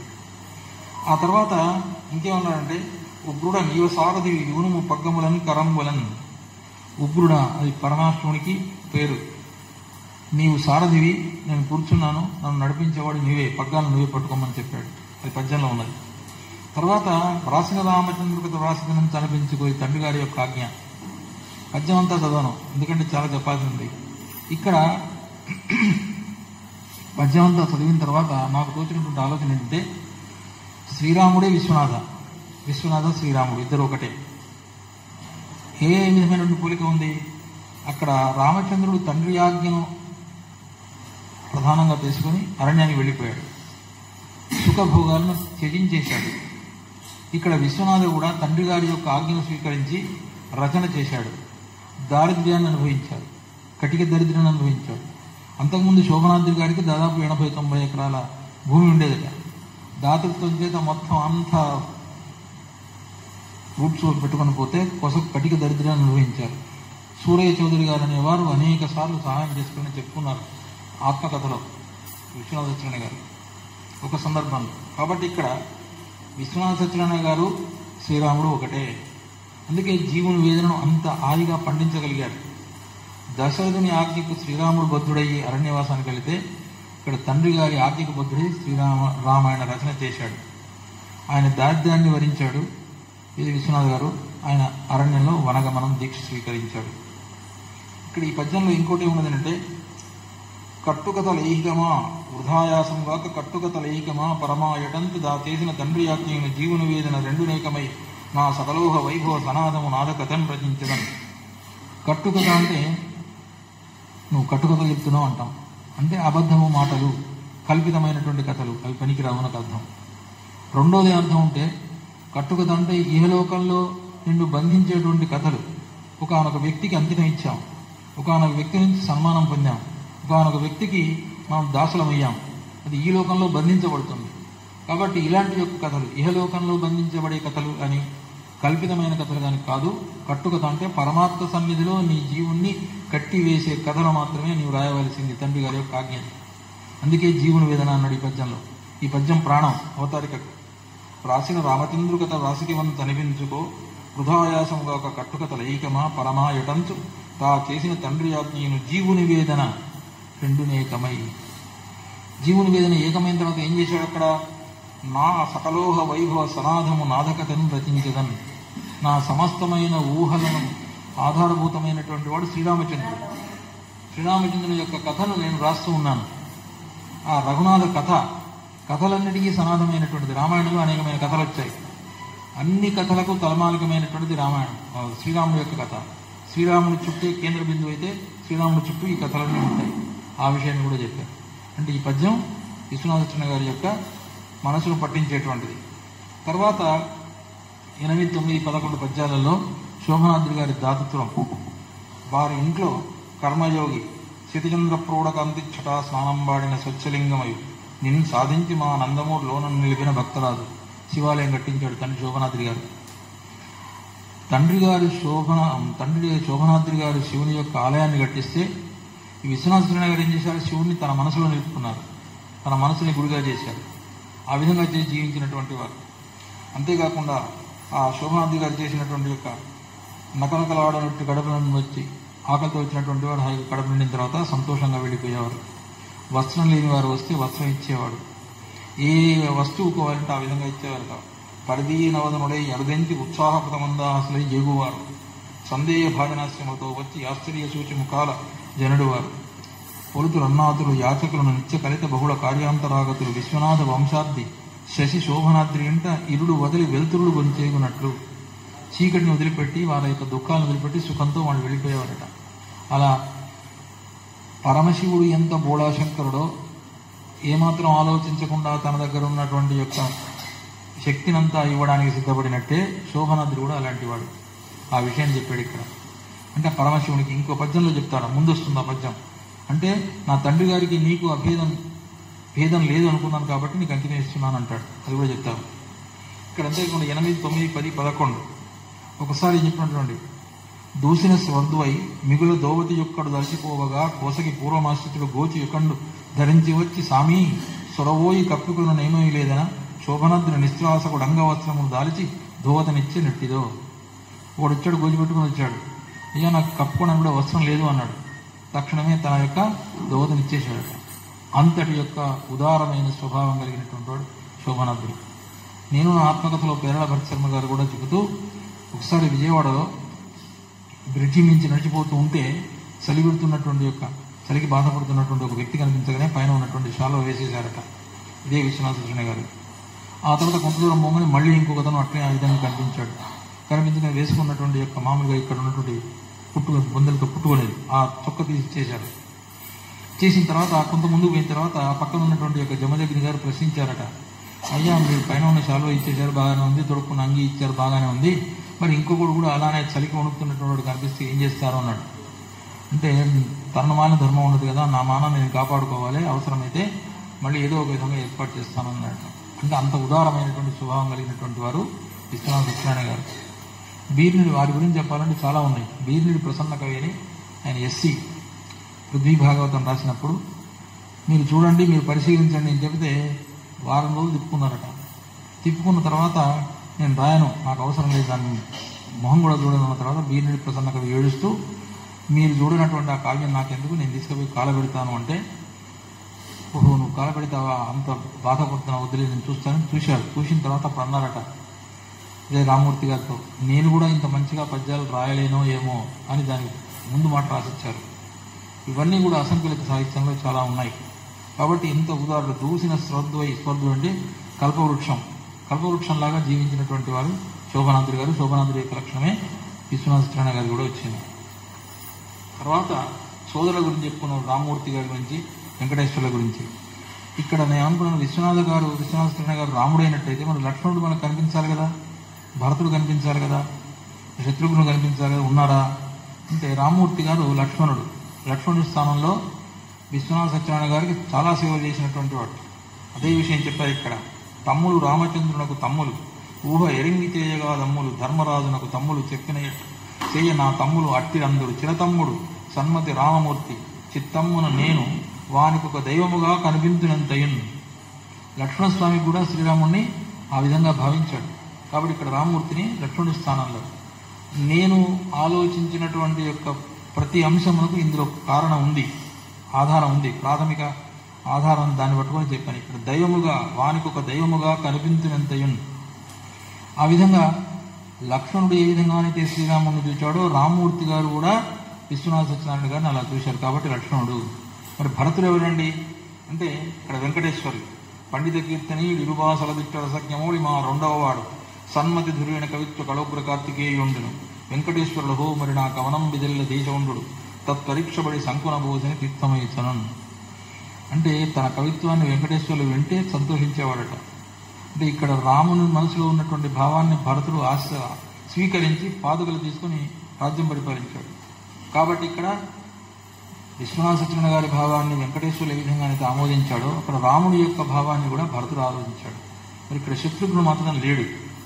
ఎందుకు లేడండి? వాల్మీకి రామాయణంలో కూడా శత్రుఘ్నికి అంత ప్రాధాన్యత లేదు. ఇక్కడ వారు కూడా అలా వదిలిపెట్టారు. తర్వాత గురువు చెల్లపల్లి వెంకటశాస్త్రి గారు 19, 20, 21 పద్యాలు. గురువు చెల్లపల్లి వెంకటశాస్త్రి గారు ఎవరైనా అంటే విశ్వామిత్రుడు. విశ్వామిత్రుడికి ఎన్ని లక్షణాలు ఉన్నాయో చెల్లపల్లి వెంకటశాస్త్రి గారికి అన్ని లక్షణాలు ఉన్నాయి. కాబట్టి ఆయన చెప్పాడు, తన ఎదేళ్ల మెత్తన కృతప్రతిపద్యమునంతకంటే మెత్తన తన శిష్యులన్న నెడదన్గల ప్రేముడు చెప్పలేని మెత్తన అయి శత్రుపర్వత శతారము. విశ్వామిత్రుడు కూడా అలా క్రోధాన్ని ప్రకటించినటువంటి వాడే.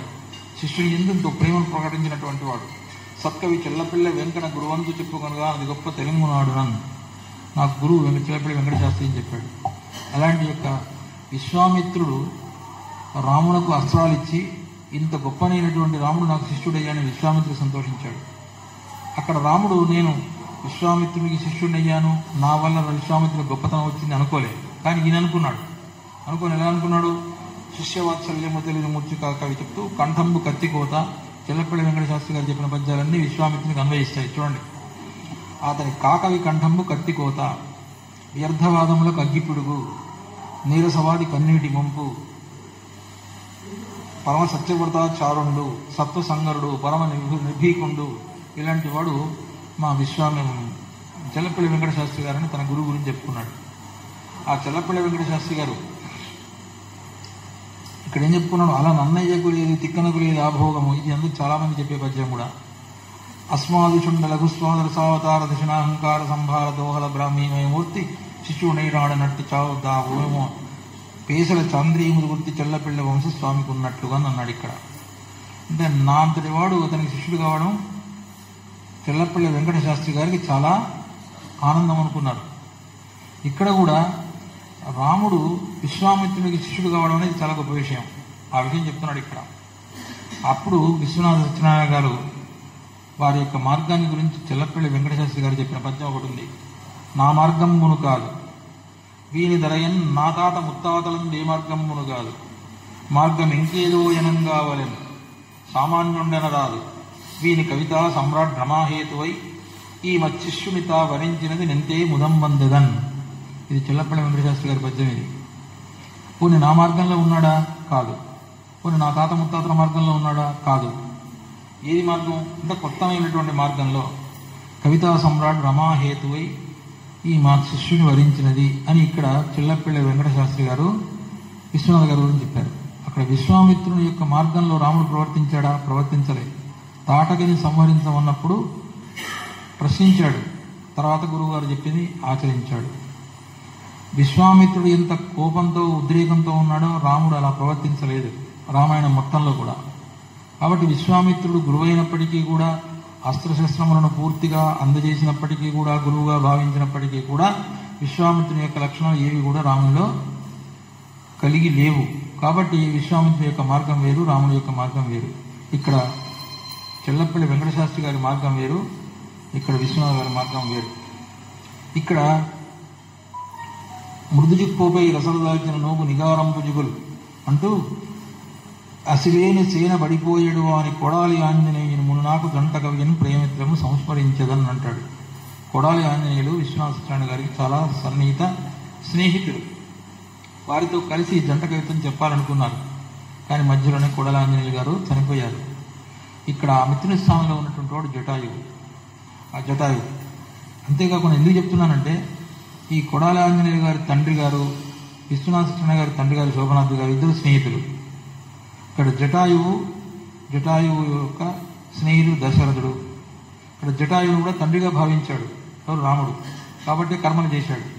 ఇప్పుడు ఇక్కడ జటాయు కొడాలి ఆంజనేయులు మిత్రుడు అని చెప్పాను. ఇక్కడ ఆ విషయం చెప్తా చూడండి. అతడే తోడు, అతడు నేనే కాదిది మా తండ్రులు కూడా చెల్లులు. పద్యంలో ఉన్నది ఇవన్నీ. పద్యంలో లేని విషయాన్ని ఏది చెప్పడంలే నేను. మరి అతనితో నాతో సాగిన కావ్యము రీతి అంటే మధుసరి భ్రమరీతన్ అంటూ కొడాలాంజనేయులతో ఉంటే నేను ఇలా చేసేవాడిని అని చెప్పాడు. చెప్పిన తర్వాత ఇక్కడ సరస్వతి స్తవం చేశారు. ఇంతవరకు కూడా ఇక్కడ కూడా నేను చెప్పిన పద్ధతి ప్రకారంగా ఇష్టదేవతాస్తుతి తర్వాత ఇలా చెప్పలేదు, సరస్వతి స్థుతి ఇక్కడ చెప్పారు. ఈ సరస్వతి స్థితిలో ఉన్న విషయాలు కూడా చాలా గొప్పగా ఉన్నాయి. కఠిన స్తనోపరి గ్రైవేయ మణికాంతి కర్ణతాటంకంపు గాడిపరుప కమ్ర నిజంబ్రాక కాంచి కింకిణులతో కరంగ కణధ్వనులు గలతబూన. ఈ పద్యం మొత్తం చదువుదాం. మౌళిక్లప్త శశంక మాలాతపములై పాలస్థలీ జ్యోతి పారువెట్ట తత్కాల విచలితాదరహాస మాధుర్య మాతృప్రసన్నత నగడు పరుప పాలితాన్యోన్య లంఘన స్పర్ధములను జాలితాన్యోన్య సౌందర్య సరసములను అయిన పలుకుల కూడిక యనంగ నొప్పు శారదామూర్తి నా ఎద జాలుగాక. ఇది సరస్వతి స్తవం. సరే, ప్రతిపదార్థం కాకుండా దానిలో ఉన్నటువంటి విషయం ఏంటంటే మొదటి సీసపద్యం మొదటి పాదంలో సంగీతము సాహిత్యం ఈ రెండు ఎలా ఉండాలంటే శ్రవణానందదాయకంగా ఉండాలి. ఆమె యొక్క హృదయంలో ఉన్నటువంటి యొక్క రెండు స్థలములు సంగీతం యొక్క సాహిత్యం సరస్వతి స్థానోదయం ఉంటారు కదా, ఆ విషయం చెప్పారు. సంగీతం సాహిత్యం ఎప్పుడు కూడా వినేవానికి ఆనందాన్ని కలిగించాలి, శ్రవణానందదాయకంగా ఉండాలి, ఆ విషయం చెప్పారు. రెండవ పాదంలో గతి సౌందర్యం అంటే పద్యం యొక్క నడక ఎలా ఉండాలంటే విరిగినట్టుగా పద్యం అంతా బాధ కలిగించేదిగా ఉండకూడదు. కాబట్టి ఇక్కడ తాళ లయాలతో కూడి నడక ఏ విధంగా నాట్యకర్త నడుస్తూ ఉంటుందో ఆ పద్యం అలా నడవాలి. ఏ వృత్తం నడిచినా అలా నడవాలి. ఈ విశ్వనాథ శర్మ గారి పద్యాల్లో ప్రత్యేకంగా అక్కడ పదంలో ఉన్నటువంటి 4 అక్షరాల్లో ఒక అక్షరాన్ని మాత్రం అక్కడ వదిలిపెడతాడు మొదటి పాదంలో, 3 అక్షరాలను మాత్రం రెండో పాదంలో ఇస్తాడు. ఎందుకు అంటే ప్రత్యేకంగా ఆ పాదం యొక్క ఊనిక ఈ రెండో పాదం మీద పడటానికి కొరకు. అది పద్యశిల్పం. చాలాంటివి ఉన్నాయి ఇవన్నీ. కాబట్టి ఇక్కడ మూడోది ఏంటంటే హృదయమును ఆహ్లాదకత్వం ఎంతైతే కలిగిస్తున్నదో ఉపదేశం కూడా అంతే ఉండాలి. ఇప్పుడు తల్లి పిల్లవాడి మీద ప్రేమ చూపించవచ్చు, ప్రేమ చూపిస్తే బాగానే ఉంది, కానీ ప్రేమతో పాటు ఉపదేశాన్ని కూడా చేసి పిల్లవాడి బాగు కొరకు ప్రయత్నం చేయాలి. నాన్న నువ్వు మాత్రం వద్దురా చదువుకోకపోతే ఇంట్లో ఉండు అన్నాడు అనుకోండి, పిల్లవాడి మీద ప్రేమ బాగానే ఉంది తల్లికి, కానీ ఏమైపోయింది, పిల్లవాడి జీవితం నాశనం అయిపోతుంది. కాబట్టి హృదయాహ్లాదకత్వం ఎంత ఉందో ఉపదేశం పాలు అంతే. 3వ లైన్. 4వది ఏంటి, రచనా మాధుర్యంలో ప్రసన్నత ఉండాలి. అంటే ఈ సత్యనారాయణ గారి యొక్క కావ్యంలో ఉందా, సామాన్య పాఠకునికి దోచదది. కొద్దిగా జాగ్రత్తగా చదివితే మాత్రమే ప్రసన్నత కనిపిస్తుంది. ఇది దశవర్ష ఖండంలో ఎలా ఉంటుందో తర్వాత చెప్తాం. అన్యోన్య లంఘన స్పర్ధ, సౌందర్య స్పర్ధ. ఒక సన్నివేశాన్ని మించి ఇంకో సన్నివేశం ఉండాలి. ఈ సన్నివేశంలో రసాన్ని నిర్వహణ చేస్తే ఈ సన్నివేశంలో శిల్పం ఉండాలి. అలా చేశారు వారు, అలా చూపించారు. ఇది రామాయణ కల్పవృక్షం అని విశ్వనాథ సాహిత్య పీఠం బహుమతి పొందినటువంటి పుస్తకం వడలి మందేశ్వరరావు గారు రాశారు. దానికి అప్పుడు పేరాల భరత్ శర్మ గారు, ఎస్టీ జ్ఞానానంద కవి, దువ్వాడ గౌతమరావు గారు చాలా గొప్పనైనటువంటి యొక్క జడ్జెస్గా ఉన్నటువంటి వారు. దాంట్లో చెప్పాడు ఆయన, ఒక సన్నివేశాన్ని తీసుకుంటే ఈ సన్నివేశం బాగున్నది అంటే ఇంతకంటే బాగున్నది అది. మనం భోజనం చేసేటప్పుడు కూడా అరే ఈ శాఖం బాగుంది, ఇంతకంటే ఇది బాగుంది, ఇంతకంటే ఇది బాగున్నది అంటూ ఉంటాం. అక్కడ అలా చెప్పారు. అన్యోన్య లంఘన స్పర్ధములు, సౌందర్య స్పర్ధములు, అలాంటిదే పలుకులకూడిగా శారదామూర్తి అని స్పష్టంగా చెప్పారు. ఆ తర్వాత 29వ పద్యంలో తెలుగు కవుల ప్రసక్తి. ఋషి వంటి నన్నయ్య 2వ వాల్మీకి తిక్కన శిల్పపు తెలుగు తోట అని ఇలా నన్నయ్యను, తిక్కనను, తర్వాత ఎర్రాప్పగడను, పోతన్నను, శ్రీనాథుణ్ణి, కృష్ణరాయుడిని, పెద్దనను, రామకృష్ణుణ్ణి, నాచన సోమను ఇంతమంది ప్రత్యేకంగా పేర్కొన్నారు. 10 మంది కవులు పేర్కొన్నారు ప్రత్యేకంగా. అంటే ఇంతమంది కవులు ఏ రాకుండా ఉండొచ్చు, కానీ వీరిలో ఉన్నటువంటి అంశాలన్నీ కూడా ఒక్కొక్క సన్నివేశంలో చూపించారు. అవన్నీ చెప్తే తెల్లవారుతుంది వాళ్ళ. ఋషి వంటి నన్నయ్య 2వ వాల్మీకి అన్నాడు. అంటే ఋషి ఎలా అయితే నిగ్రహంగా కథను నడిపిస్తూ ఉంటాడో అలా నడిపించాడు విశ్వనాథ సత్యనారాయణ కూడా. తిక్కన శిల్పపు తెనుగు తోట, శిల్పాన్ని ఎలా నిర్వహించాలో అలా నిర్వహించాడు. శిల్పం చెక్కేప్పుడు తొందరపడి కనుక తొందర కావాలని వీటితోటి గబాగబా కొడితే అయిపోతుంది, శిల్పం చెడిపోతుంది, ఆకారం పోతుంది. అప్పుడు ఓపిక ఉండాలి, ఓర్పు ఉండాలి. ఇక్కడ కూడా అంతే, అలా చేసినటువంటి వాడు. ఎర్రన్న సర్వమార్గేచ్ఛ విధాతృండు, పోతన్న తెలుగుల పుణ్యపేటి, శ్రీనాథుడు రసప్రసిద్ధ ధారాధుని, కృష్ణరాయుడు అనన్యకృతి ప్రబంధ, పెద్దన్న వడపోత పెట్టు, ఇక్షురసంబు, రామకృష్ణుడు సురారామ గజము, ఐరావతంలాంటి వాడు. ఒకడు నాచన్న సోమన్న ఉక్కి ఉండు, ఉక్కి ఉండుంటే మూర్ఖుడు. ఆ ఉత్తర వంశంలో వాడిని చెప్తూనే వక్రతం వాడించాడు. 10 సార్లు తిరిగి వ్రాసిన మొక్కవోని ఈ ఆంధ్ర కవిలోక మూర్ధమునుల మద్గురు స్థానములను నమస్కరించి, అంటే సుఖవిస్తుతి చేశాడు. సంస్కృత కవులను చెప్పలేదంటే భాష కాళిదాస భవభూతి దింగ్నాగులకు, ప్రశస్త వాగ్విలక్షణుడు మురారి భట్టునకును, రామకథా భాష్యకారులకును మొడ్పు కైఘటించి. భాసుడు రామునికి సంబంధించినటువంటి నాటకాలు ఎక్కువ రాశాడు. అభిషేకము, ప్రతిమా నాటకము ఇవి అలా రాసే. కాళిదాసు ఆ నాటకంలో గొప్పనైనటువంటి కావ్యేశ నాటకం రమ్యం, భవభూతి ఉత్తరామ చరిత్ర, దింగునాగుని కుందమాల, మురారి అనర్ఘరాఘవం, మురారే తృతీయ స్కంధ, భట్టు కవి రావణవధాని 22 సర్గల కావ్యం రాశాడు. అందులో అన్నీ కూడా ఆ కావ్యాన్ని ఎంచుకోవడం జరిగింది. కావ్యంలో ఒక్కొక్క అంశానికి ఒక్కొక్క వృత్తం తీసుకున్నాడు. ఒక్కొక్క వృత్తం తీసుకుంటూ ఒక్కొక్క అలంకారం చెప్పాడు. అది అసలు దానికి వ్యాఖ్యానమే మలినాసుడు రాయడానికి చాలా కష్టంగా రాశాడు. అలా కాబట్టి భట్టు రామకథా భాష్యకారులకు కైమోట్పు ఘటించి చెప్పిన తర్వాత, మరి ఇంతమందిని బాగానే ఉంది కానీ మరి రామాయణం రాసినటువంటి వాల్మీకిని స్మరించాడంటే కుజంతం రామరామేది మధురం మధురాక్ష ఆరుక్య కవితా శాఖం వందే వాల్మీకి ఉపకిరం. ఇంకో 15 నిమిషాలు ముగిస్తాం. ఎందుకంటే ఇక్కడ ఏమన్నాడంటే, ఈ వాల్మీకి గురించి మనం చెప్పుకోకపోతే దీనికి న్యాయం చేసినట్టు కాదు. అచ్చమైన అమృతం అమరులు తావిరారోయి, దానికి నేను అసూయపడను. దేవతలందరూ అమృతాన్ని తాగారు, నేనేమి బాధపడటం లేదు, అసూయపడటం లేదు. పరమ మౌని అయిన వాల్మీకి కృత సత్కథా సుధారసంబుత్రావి, రామాయణము రాసినటువంటి వాల్మీకిని స్మరిస్తూ చెప్పిన మాట. వాల్మీకి వదనారవిందగళితం రామాయణాక్షం మధు అని చెప్పిన అదే కారణం. సర్వ కావ్యవాక్కు జనించే ఏ మౌని వదన సీమ నుండి వాని తలంతు, సర్వ శిల్పభూమి సర్వ లక్షణ లక్ష్య నవ విధాతృభూతు నాకు జాతు. పుట్ట నుంచి పుట్టినటువంటి యొక్క వాల్మీకి నేను స్మరిస్తాను అన్నాడు. ఇక్కడ ఉద్దేశం ఏమిటి? అంటే వాల్మీకి రామాయణంలో చెప్పని అలంకారం లేదు, చేయని వర్ణన లేదు. మనం మామూలుగా భారతానికి ఆ పేరు వచ్చింది. భారతంలో ఏదైతే ఉందో అదే లోకంలో ఉంది, లోకంలో ఏదైతే ఉందో భారతంలో అదే ఉంది, భారతంలో లేనిది లోకంలో లేదు అని ఆ విధమైనటువంటి వాక్యం వచ్చింది. కానీ వాల్మీకి రామాయణం కూడా అలాంటిదే ఉందని చెప్పారు. వాల్మీకి రామాయణంలో ఉన్నటువంటి అలంకారాలు కానీ, వర్ణనలు కానీ, అర్ధాంతర న్యాస అలంకారం కానీ ఇవన్నీ చదివితే వాల్మీకి రామాయణం మీద ఇప్పటికి దాదాపు 200 పుస్తకాలు వచ్చాయి. అయినప్పటికీ కూడా దాని గురించి ఇచ్చాను ఒకసారి మీకు, శ్రీరామాయణ కథాకావ్యాలని. ఇక్కడ ఏం చెప్తున్నాడు, ఈ సంసార విధన్ని జన్మలకు నీ వాల్మీకి భోషా సంక్రాంత రుణంబు తీర్చగలనా? నేను ఎన్ని జన్మలు ఎత్తినా వాల్మీకి రుణం తీర్చగలుగుతానా? నేను తీర్చలేను కదా. కానీ అలా కాకుండా కొంతమంది అనుకున్నాడు, నేను రామాయణం రాసేసాను, 10 పద్యాలు రాసేసాను అని గర్వపడ్డామని ఉన్నాడు. కానీ నేను రుణం తీర్చలేను అనుకున్నాడు.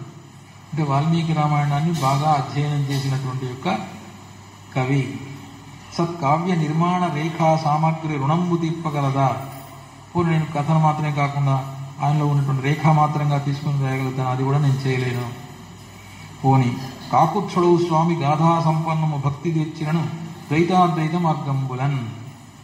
ఇప్పుడు నేనేం చేయదలుచుకున్నా అంటే రాముడి యొక్క కథను ద్వైతము అద్వైత మార్గంలో నేను మాత్రమే చెప్పదలుచుకున్నాను అన్నాడు. ఇక్కడ ద్వైతము అద్వైతము అంటే ద్వైతంలో 2 ఉంటాయి, జీవుడు దేవుడు ఇద్దరు వేరు వేరు. అద్వైతంలో మాత్రం జీవుడే దేవుడు, దేవుడే జీవుడు. విశిష్టాద్వైతంలో జీవుడు వేరు, దేవుడు వేరు, ప్రకృతి వేరు. అది ఇతర విశిష్టాద్వైతం మాకు అక్కర్లేదు. ఇక్కడ ఇప్పుడు ద్వైతం అద్వైతం గురించి చెప్పాడు. ఇక్కడ ద్వైతం అని ఎందుకన్నారు, అద్వైతం అని ఎందుకన్నారు అంటే రం కాంతవు ఆహ్లాదే అనే ధాతువు ఉంది. ఆ ధాతువు వ్యాకరణ సూత్రాన్ని అనుసరించి రామ అవుతుంది, రామా అని కూడా అవుతుంది. రామ అన్నప్పుడు పుంలింగ శబ్దం, రమయతీతి రామ, తన యొక్క రూపం చేత, మాట చేత, క్రియ చేత, నడవడిక చేత అందరినీ ఆహ్లాదింపజేసేటువంటి వాడు రాముడు. కాబట్టి రామ. రామ సీతాదేవి, ఆమె కూడా అంటే ఒకే ధాతువు, మూల ధాతువు ఒక్కటే 2 రూపాలను ధరించినట్టే ఇక్కడ ఒకే విధమైనటువంటి యొక్క పరమాత్మ దివ్యశక్తి సీతారాములుగా కనిపిస్తుంది. కానీ సీతారాములు అభిన్నులే. కాబట్టే కిష్కింధలో ఉన్నటువంటి రాముడు సీతను గురించి ఆలోచించాడు, లంకలో ఉన్నటువంటి సీతాదేవి రాముడి గురించి ఆలోచించింది, అంతేగాని భిన్నంగా ఆలోచించలే. అరణ్యకాండలో కూడా అదే చెప్తాడు, సీత గురించి రాముడు, రాముడు గురించి సీత ఎలా మాట్లాడుకున్నారో చెప్తారు. కాబట్టి ఇక్కడ అద్వైత మార్గంలో పోనీ విశ్వనాథ సత్యనారాయణ గారికి రాముడికి ఏమన్నా అభేదం ఉందా? లేదు, ఇద్దరు ఒకటే. విశ్వనాథ ఆ విధంగా భావించాడు, విశ్వనాథ శివుడిగా భావించాడు, రాముడిగా భావించాడు. అక్కడ శివుడు వేరు రాముడు వేరు అనుకోలే, నాలోనే శివుడు ఉన్నాడు, నాలోనే రాముడు ఉన్నాడు అనుకుంటాడు. ఆ విషయం చెప్తారు ఇక్కడ, ఈ పద్యం తర్వాత వస్తుంది మళ్ళీ. కాబట్టి ఇక్కడ వాల్మీకి రుణం తీర్చుకోలేను, భాషా సంక్రాంత రుణము తీర్పగలదా అంటే నేను భాష అనేకమైనటువంటి చక్కనైన పదాలను పెట్టి వాల్మీకి రుణం తీర్చుకుంటానా? తీర్చుకోలేను.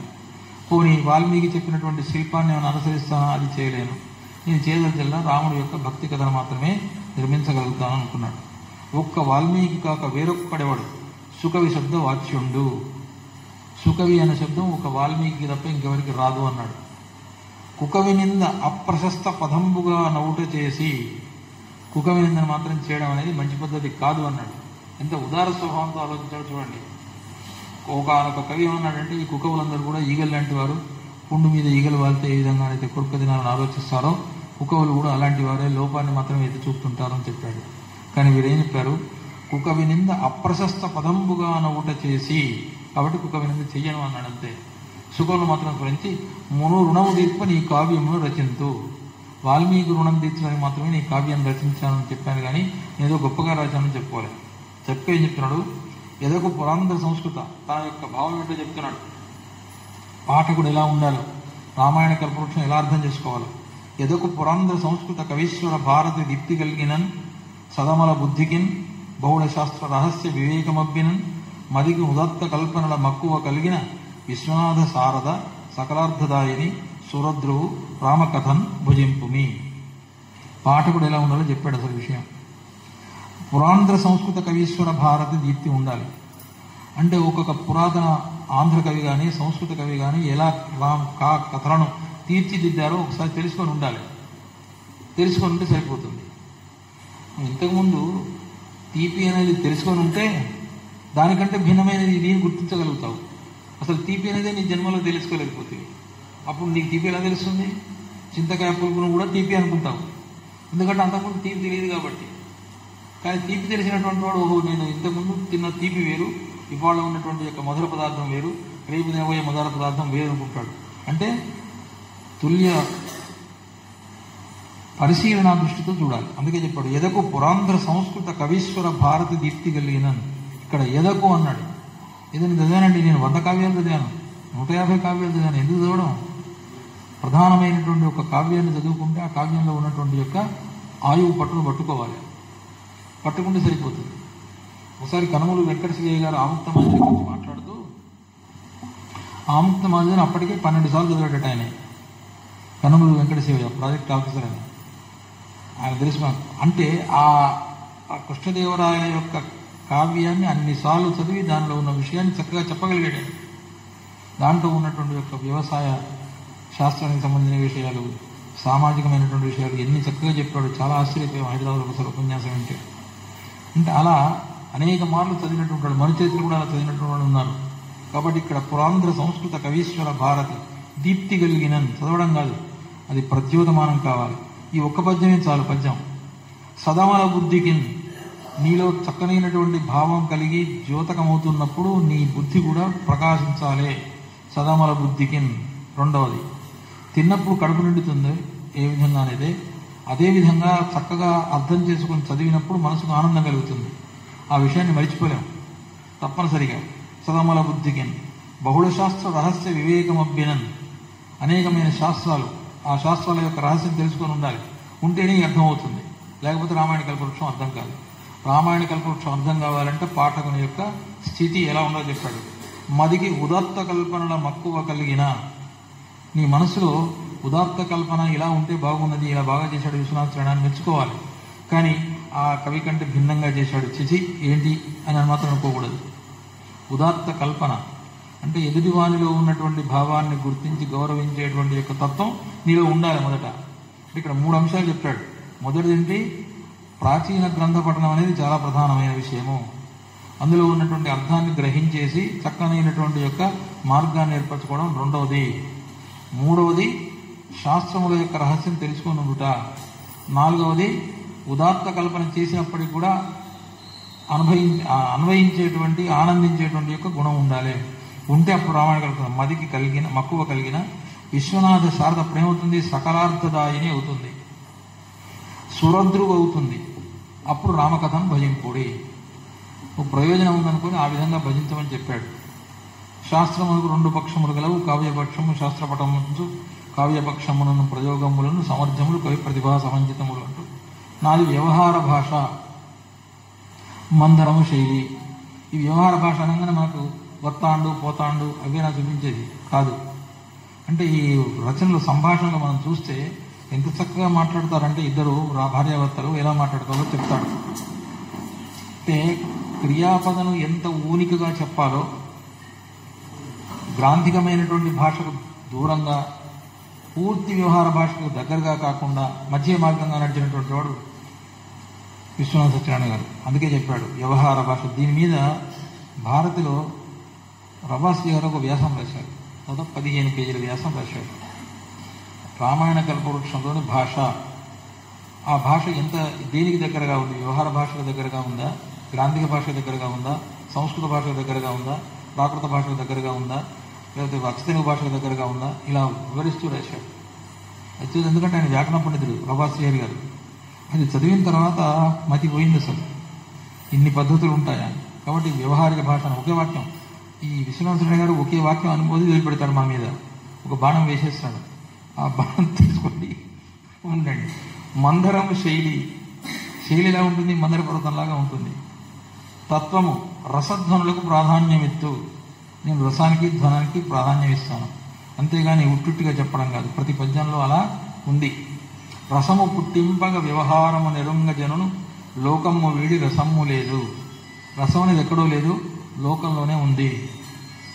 అందుకే మనకు నాటకంలో చూసేటప్పుడు కూడా నటించేటువంటి యొక్క నటుడు ఓ రాముడి వేషమో లేకపోతే రావణాసుని వేషమో లేదా దుర్యోధన వేషమో వేశాడు.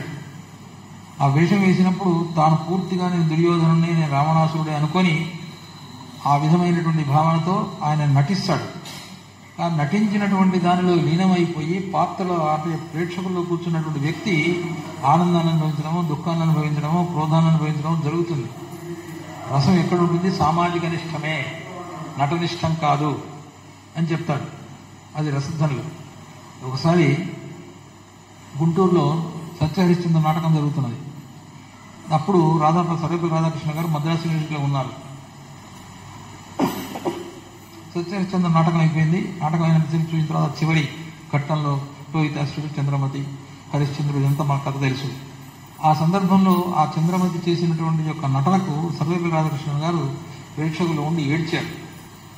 ఏడ్చిన తర్వాత నాటకం అంతా అయిపోయిన తర్వాత సన్మానం చేయడానికి సరే వీరిని ఆహ్వానించారు. రండి నటులను సన్మానించరు కానీ అంటే చక్కగా వెళ్ళాడు. వెళ్ళినప్పుడు ఆ చంద్రమతి వేసినటువంటి స్త్రీని రమ్మండి అని అంటే అప్పుడు వచ్చింది ఎవరు ఉంటే స్థానం నరసింహారావు గారు.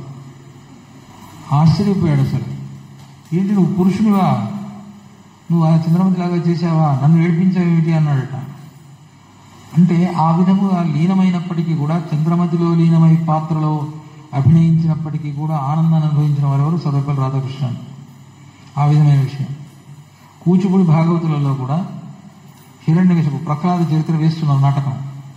ప్రహ్లాద చరిత్ర ఇప్పుడు లేదు అలాంటి పద్ధతి, కానీ ప్రహ్లాద చరిత్ర వేసినప్పుడు హిరణ్యకశిపుని యొక్క సంహారం జరగాలి. నృసింహస్వామి యొక్క వేషం వేసేటువంటి వ్యక్తి ఉదయం నుంచి ఉపవాసం ఉండి నృసింహోపాసన చేసేటువంటి వ్యక్తి వచ్చి పూర్తిగా లీనమైపోయి ఆ హిరణ్యకశిపుని నిజంగా సంహరించేశాడు. ప్రేక్షకులందరూ కూడా బాధపడ్డారు. కానీ అక్కడ మాత్రం పాత్రలో లీనమైనటువంటి వ్యక్తికి తెలియలేదు. అలానే మనకు ఎన్టీ రామారావు విషయంలో కూడా చెప్తారు. రాముడు వేషం వేసినప్పుడు కానీ, కృష్ణుడు వేషం వేసినప్పుడు కూడా ఆయన కొద్దిగా నియమాలను పాటించేవాడట. ఆ నియమాలు పాటిస్తేనే ఆ పాత్రకు సరైన న్యాయం చేస్తాను అని అంటున్నాడు. తర్వాత ఇతరమైనటువంటి పాత్ర ధరించినప్పుడు వేరు. కాబట్టి ఇక్కడ చెప్తున్నాడు, ఇక్కడ రసము పుట్టింపంగా వ్యవహారము నిరంగా జనును లోకము వీడి రసము లేదు. లోకం అంటే ఇక్కడ ప్రేక్షకులు అని అర్థం. ప్రేక్షకులను మించి రసం మాత్రం లేదు. ప్రేక్షకులలోనే ఆ రసం అనేది సామాజిక నిష్టమైనటువంటిది. ఆ విషయాన్ని చెప్పారు. ఇలా చెప్పిన తర్వాత తన యొక్క రచన తొడవులు, వృత్తములను, గుణములను, రీతులు, వ్యంగ్యములు అని చెప్పు సత్కావ్యములకు ఆంధ్రము నా రామాయణం బట్టిరే. రామాయణం ఎలా ఉంటుందో తన కథతో చెప్పారు. వృత్తులు, గుణములు, రీతులు, వ్యంగ్యములు, సంస్కృతము, తెలుగు, నుడికారములు, దేశములు, పలుకుబళ్ళు, జాతి పదాలు అన్నీ ఉంటాయని చెప్పారు స్పష్టంగా. ఇలా కాండం పుట్టిన తర్వాత బాలకాండం పూర్తి పెట్టి అయోధ్యకాండం కూడా పూర్తి చేశారు. అప్పుడు వాసిరెడ్డి రాజరామ గోపాలకృష్ణ ప్రసాద ప్రధాని ముత్యాల యువరాజు నర్తనశాల నాటకాన్ని జరిపించాడట. సంతోషించి ఈ రామాయణాన్ని మాకు అంకితం ఇప్పించండి మా నాన్నగారికి అన్నాడట.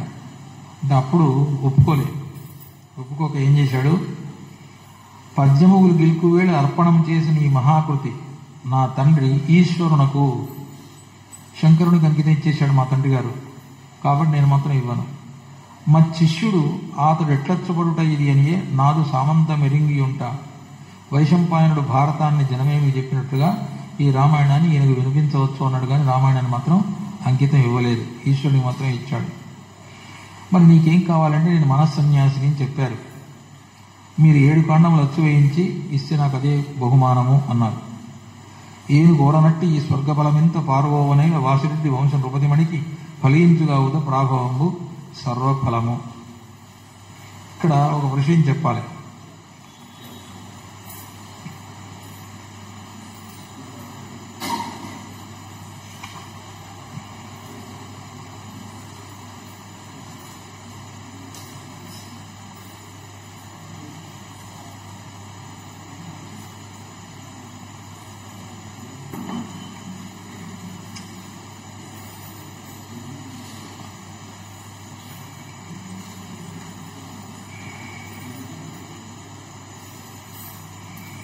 వాసిరెడ్డి చంద్రమౌళీశ్వర ప్రసాద్ ఈ కావ్యాన్ని ముద్రింపచేశాడు. చేస్తూ కూడా శిష్యులను కొడాలి ఆంజనేయులు, కొల్లిపర సూరయ్య చౌదరి, ఈ సూరయ్య చౌదరి గ్రామం కపిలేశ్వరపురము, అగస్త్యరాజు రాఘవరాజు, వీళ్ళందరూ కూడా నాకు స్నేహితులే, నన్ను బ్రతికించిన వారని చెప్పుకున్నాడు. వీరందరి గురించి 1000 పడగలు చెప్పారు. అనేకమైన విషయాలున్నాయి. మేము చిన్ననాటి స్నేహితులము, జీవితాంతము స్నేహితులము. జీవితం కొంచెము సాగిన తర్వాత ఒక తిక్కన్నయో, ఒక నాచిన సోమన్నయో అనదగిన నాయన సుబ్బారావు నాకు తమ్ముడైనాడు. అని అలా తనతో ఉన్నటువంటి యొక్క స్నేహితులందరినీ కూడా స్మరించుకున్నారు. బంధుల రీతి వేరైన భావములను బ్రతుకులు మహాదయా సింధులు వారు నే కఠిన చిత్తుడ వారికి నాకు పూర్వ సంబంధములెట్టివో తెలియబుట్టవు నా కృతి వారి నామములు సంధితమయ్యే నిక్కమగు స్వర్గము వారికి నన్నినాళ్ళులై. వారికి నాకు ఉన్నటువంటి స్నేహ పూర్వబంధం ఏంటో తెలియదు కానీ నాకు మాత్రం స్నేహితులయ్యారు, వారి నామాలను స్మరించాను, వారికి మాత్రం స్వర్గం లభిస్తుంది అని స్నేహితులందరినీ స్మరించుకున్నారు. మా చిత్తగత వేదాంత వాసన పారిజాత ప్రసవములు దక్షిణ దేశస్థ కుర్తాలము సిద్ధాశ్వరి పీఠాధిపతులు జగద్గురు శ్రీ విమలానంద భారతీ స్వామియు, గర్తపురి నివాసులు శ్రీ శృంగేరి విరూపాక్ష పీఠాధిపతులు జగద్గురు శ్రీ కళ్యాణానంద భారతీ మాంతాచార్యుల వారిను సాక్షాత్ బ్రహ్మలుగా భావించి రామాయణ కల్పవృక్షాన్ని ప్రారంభం చేశారు వీరు. ఈ విధమైనటువంటి యొక్క స్థితి.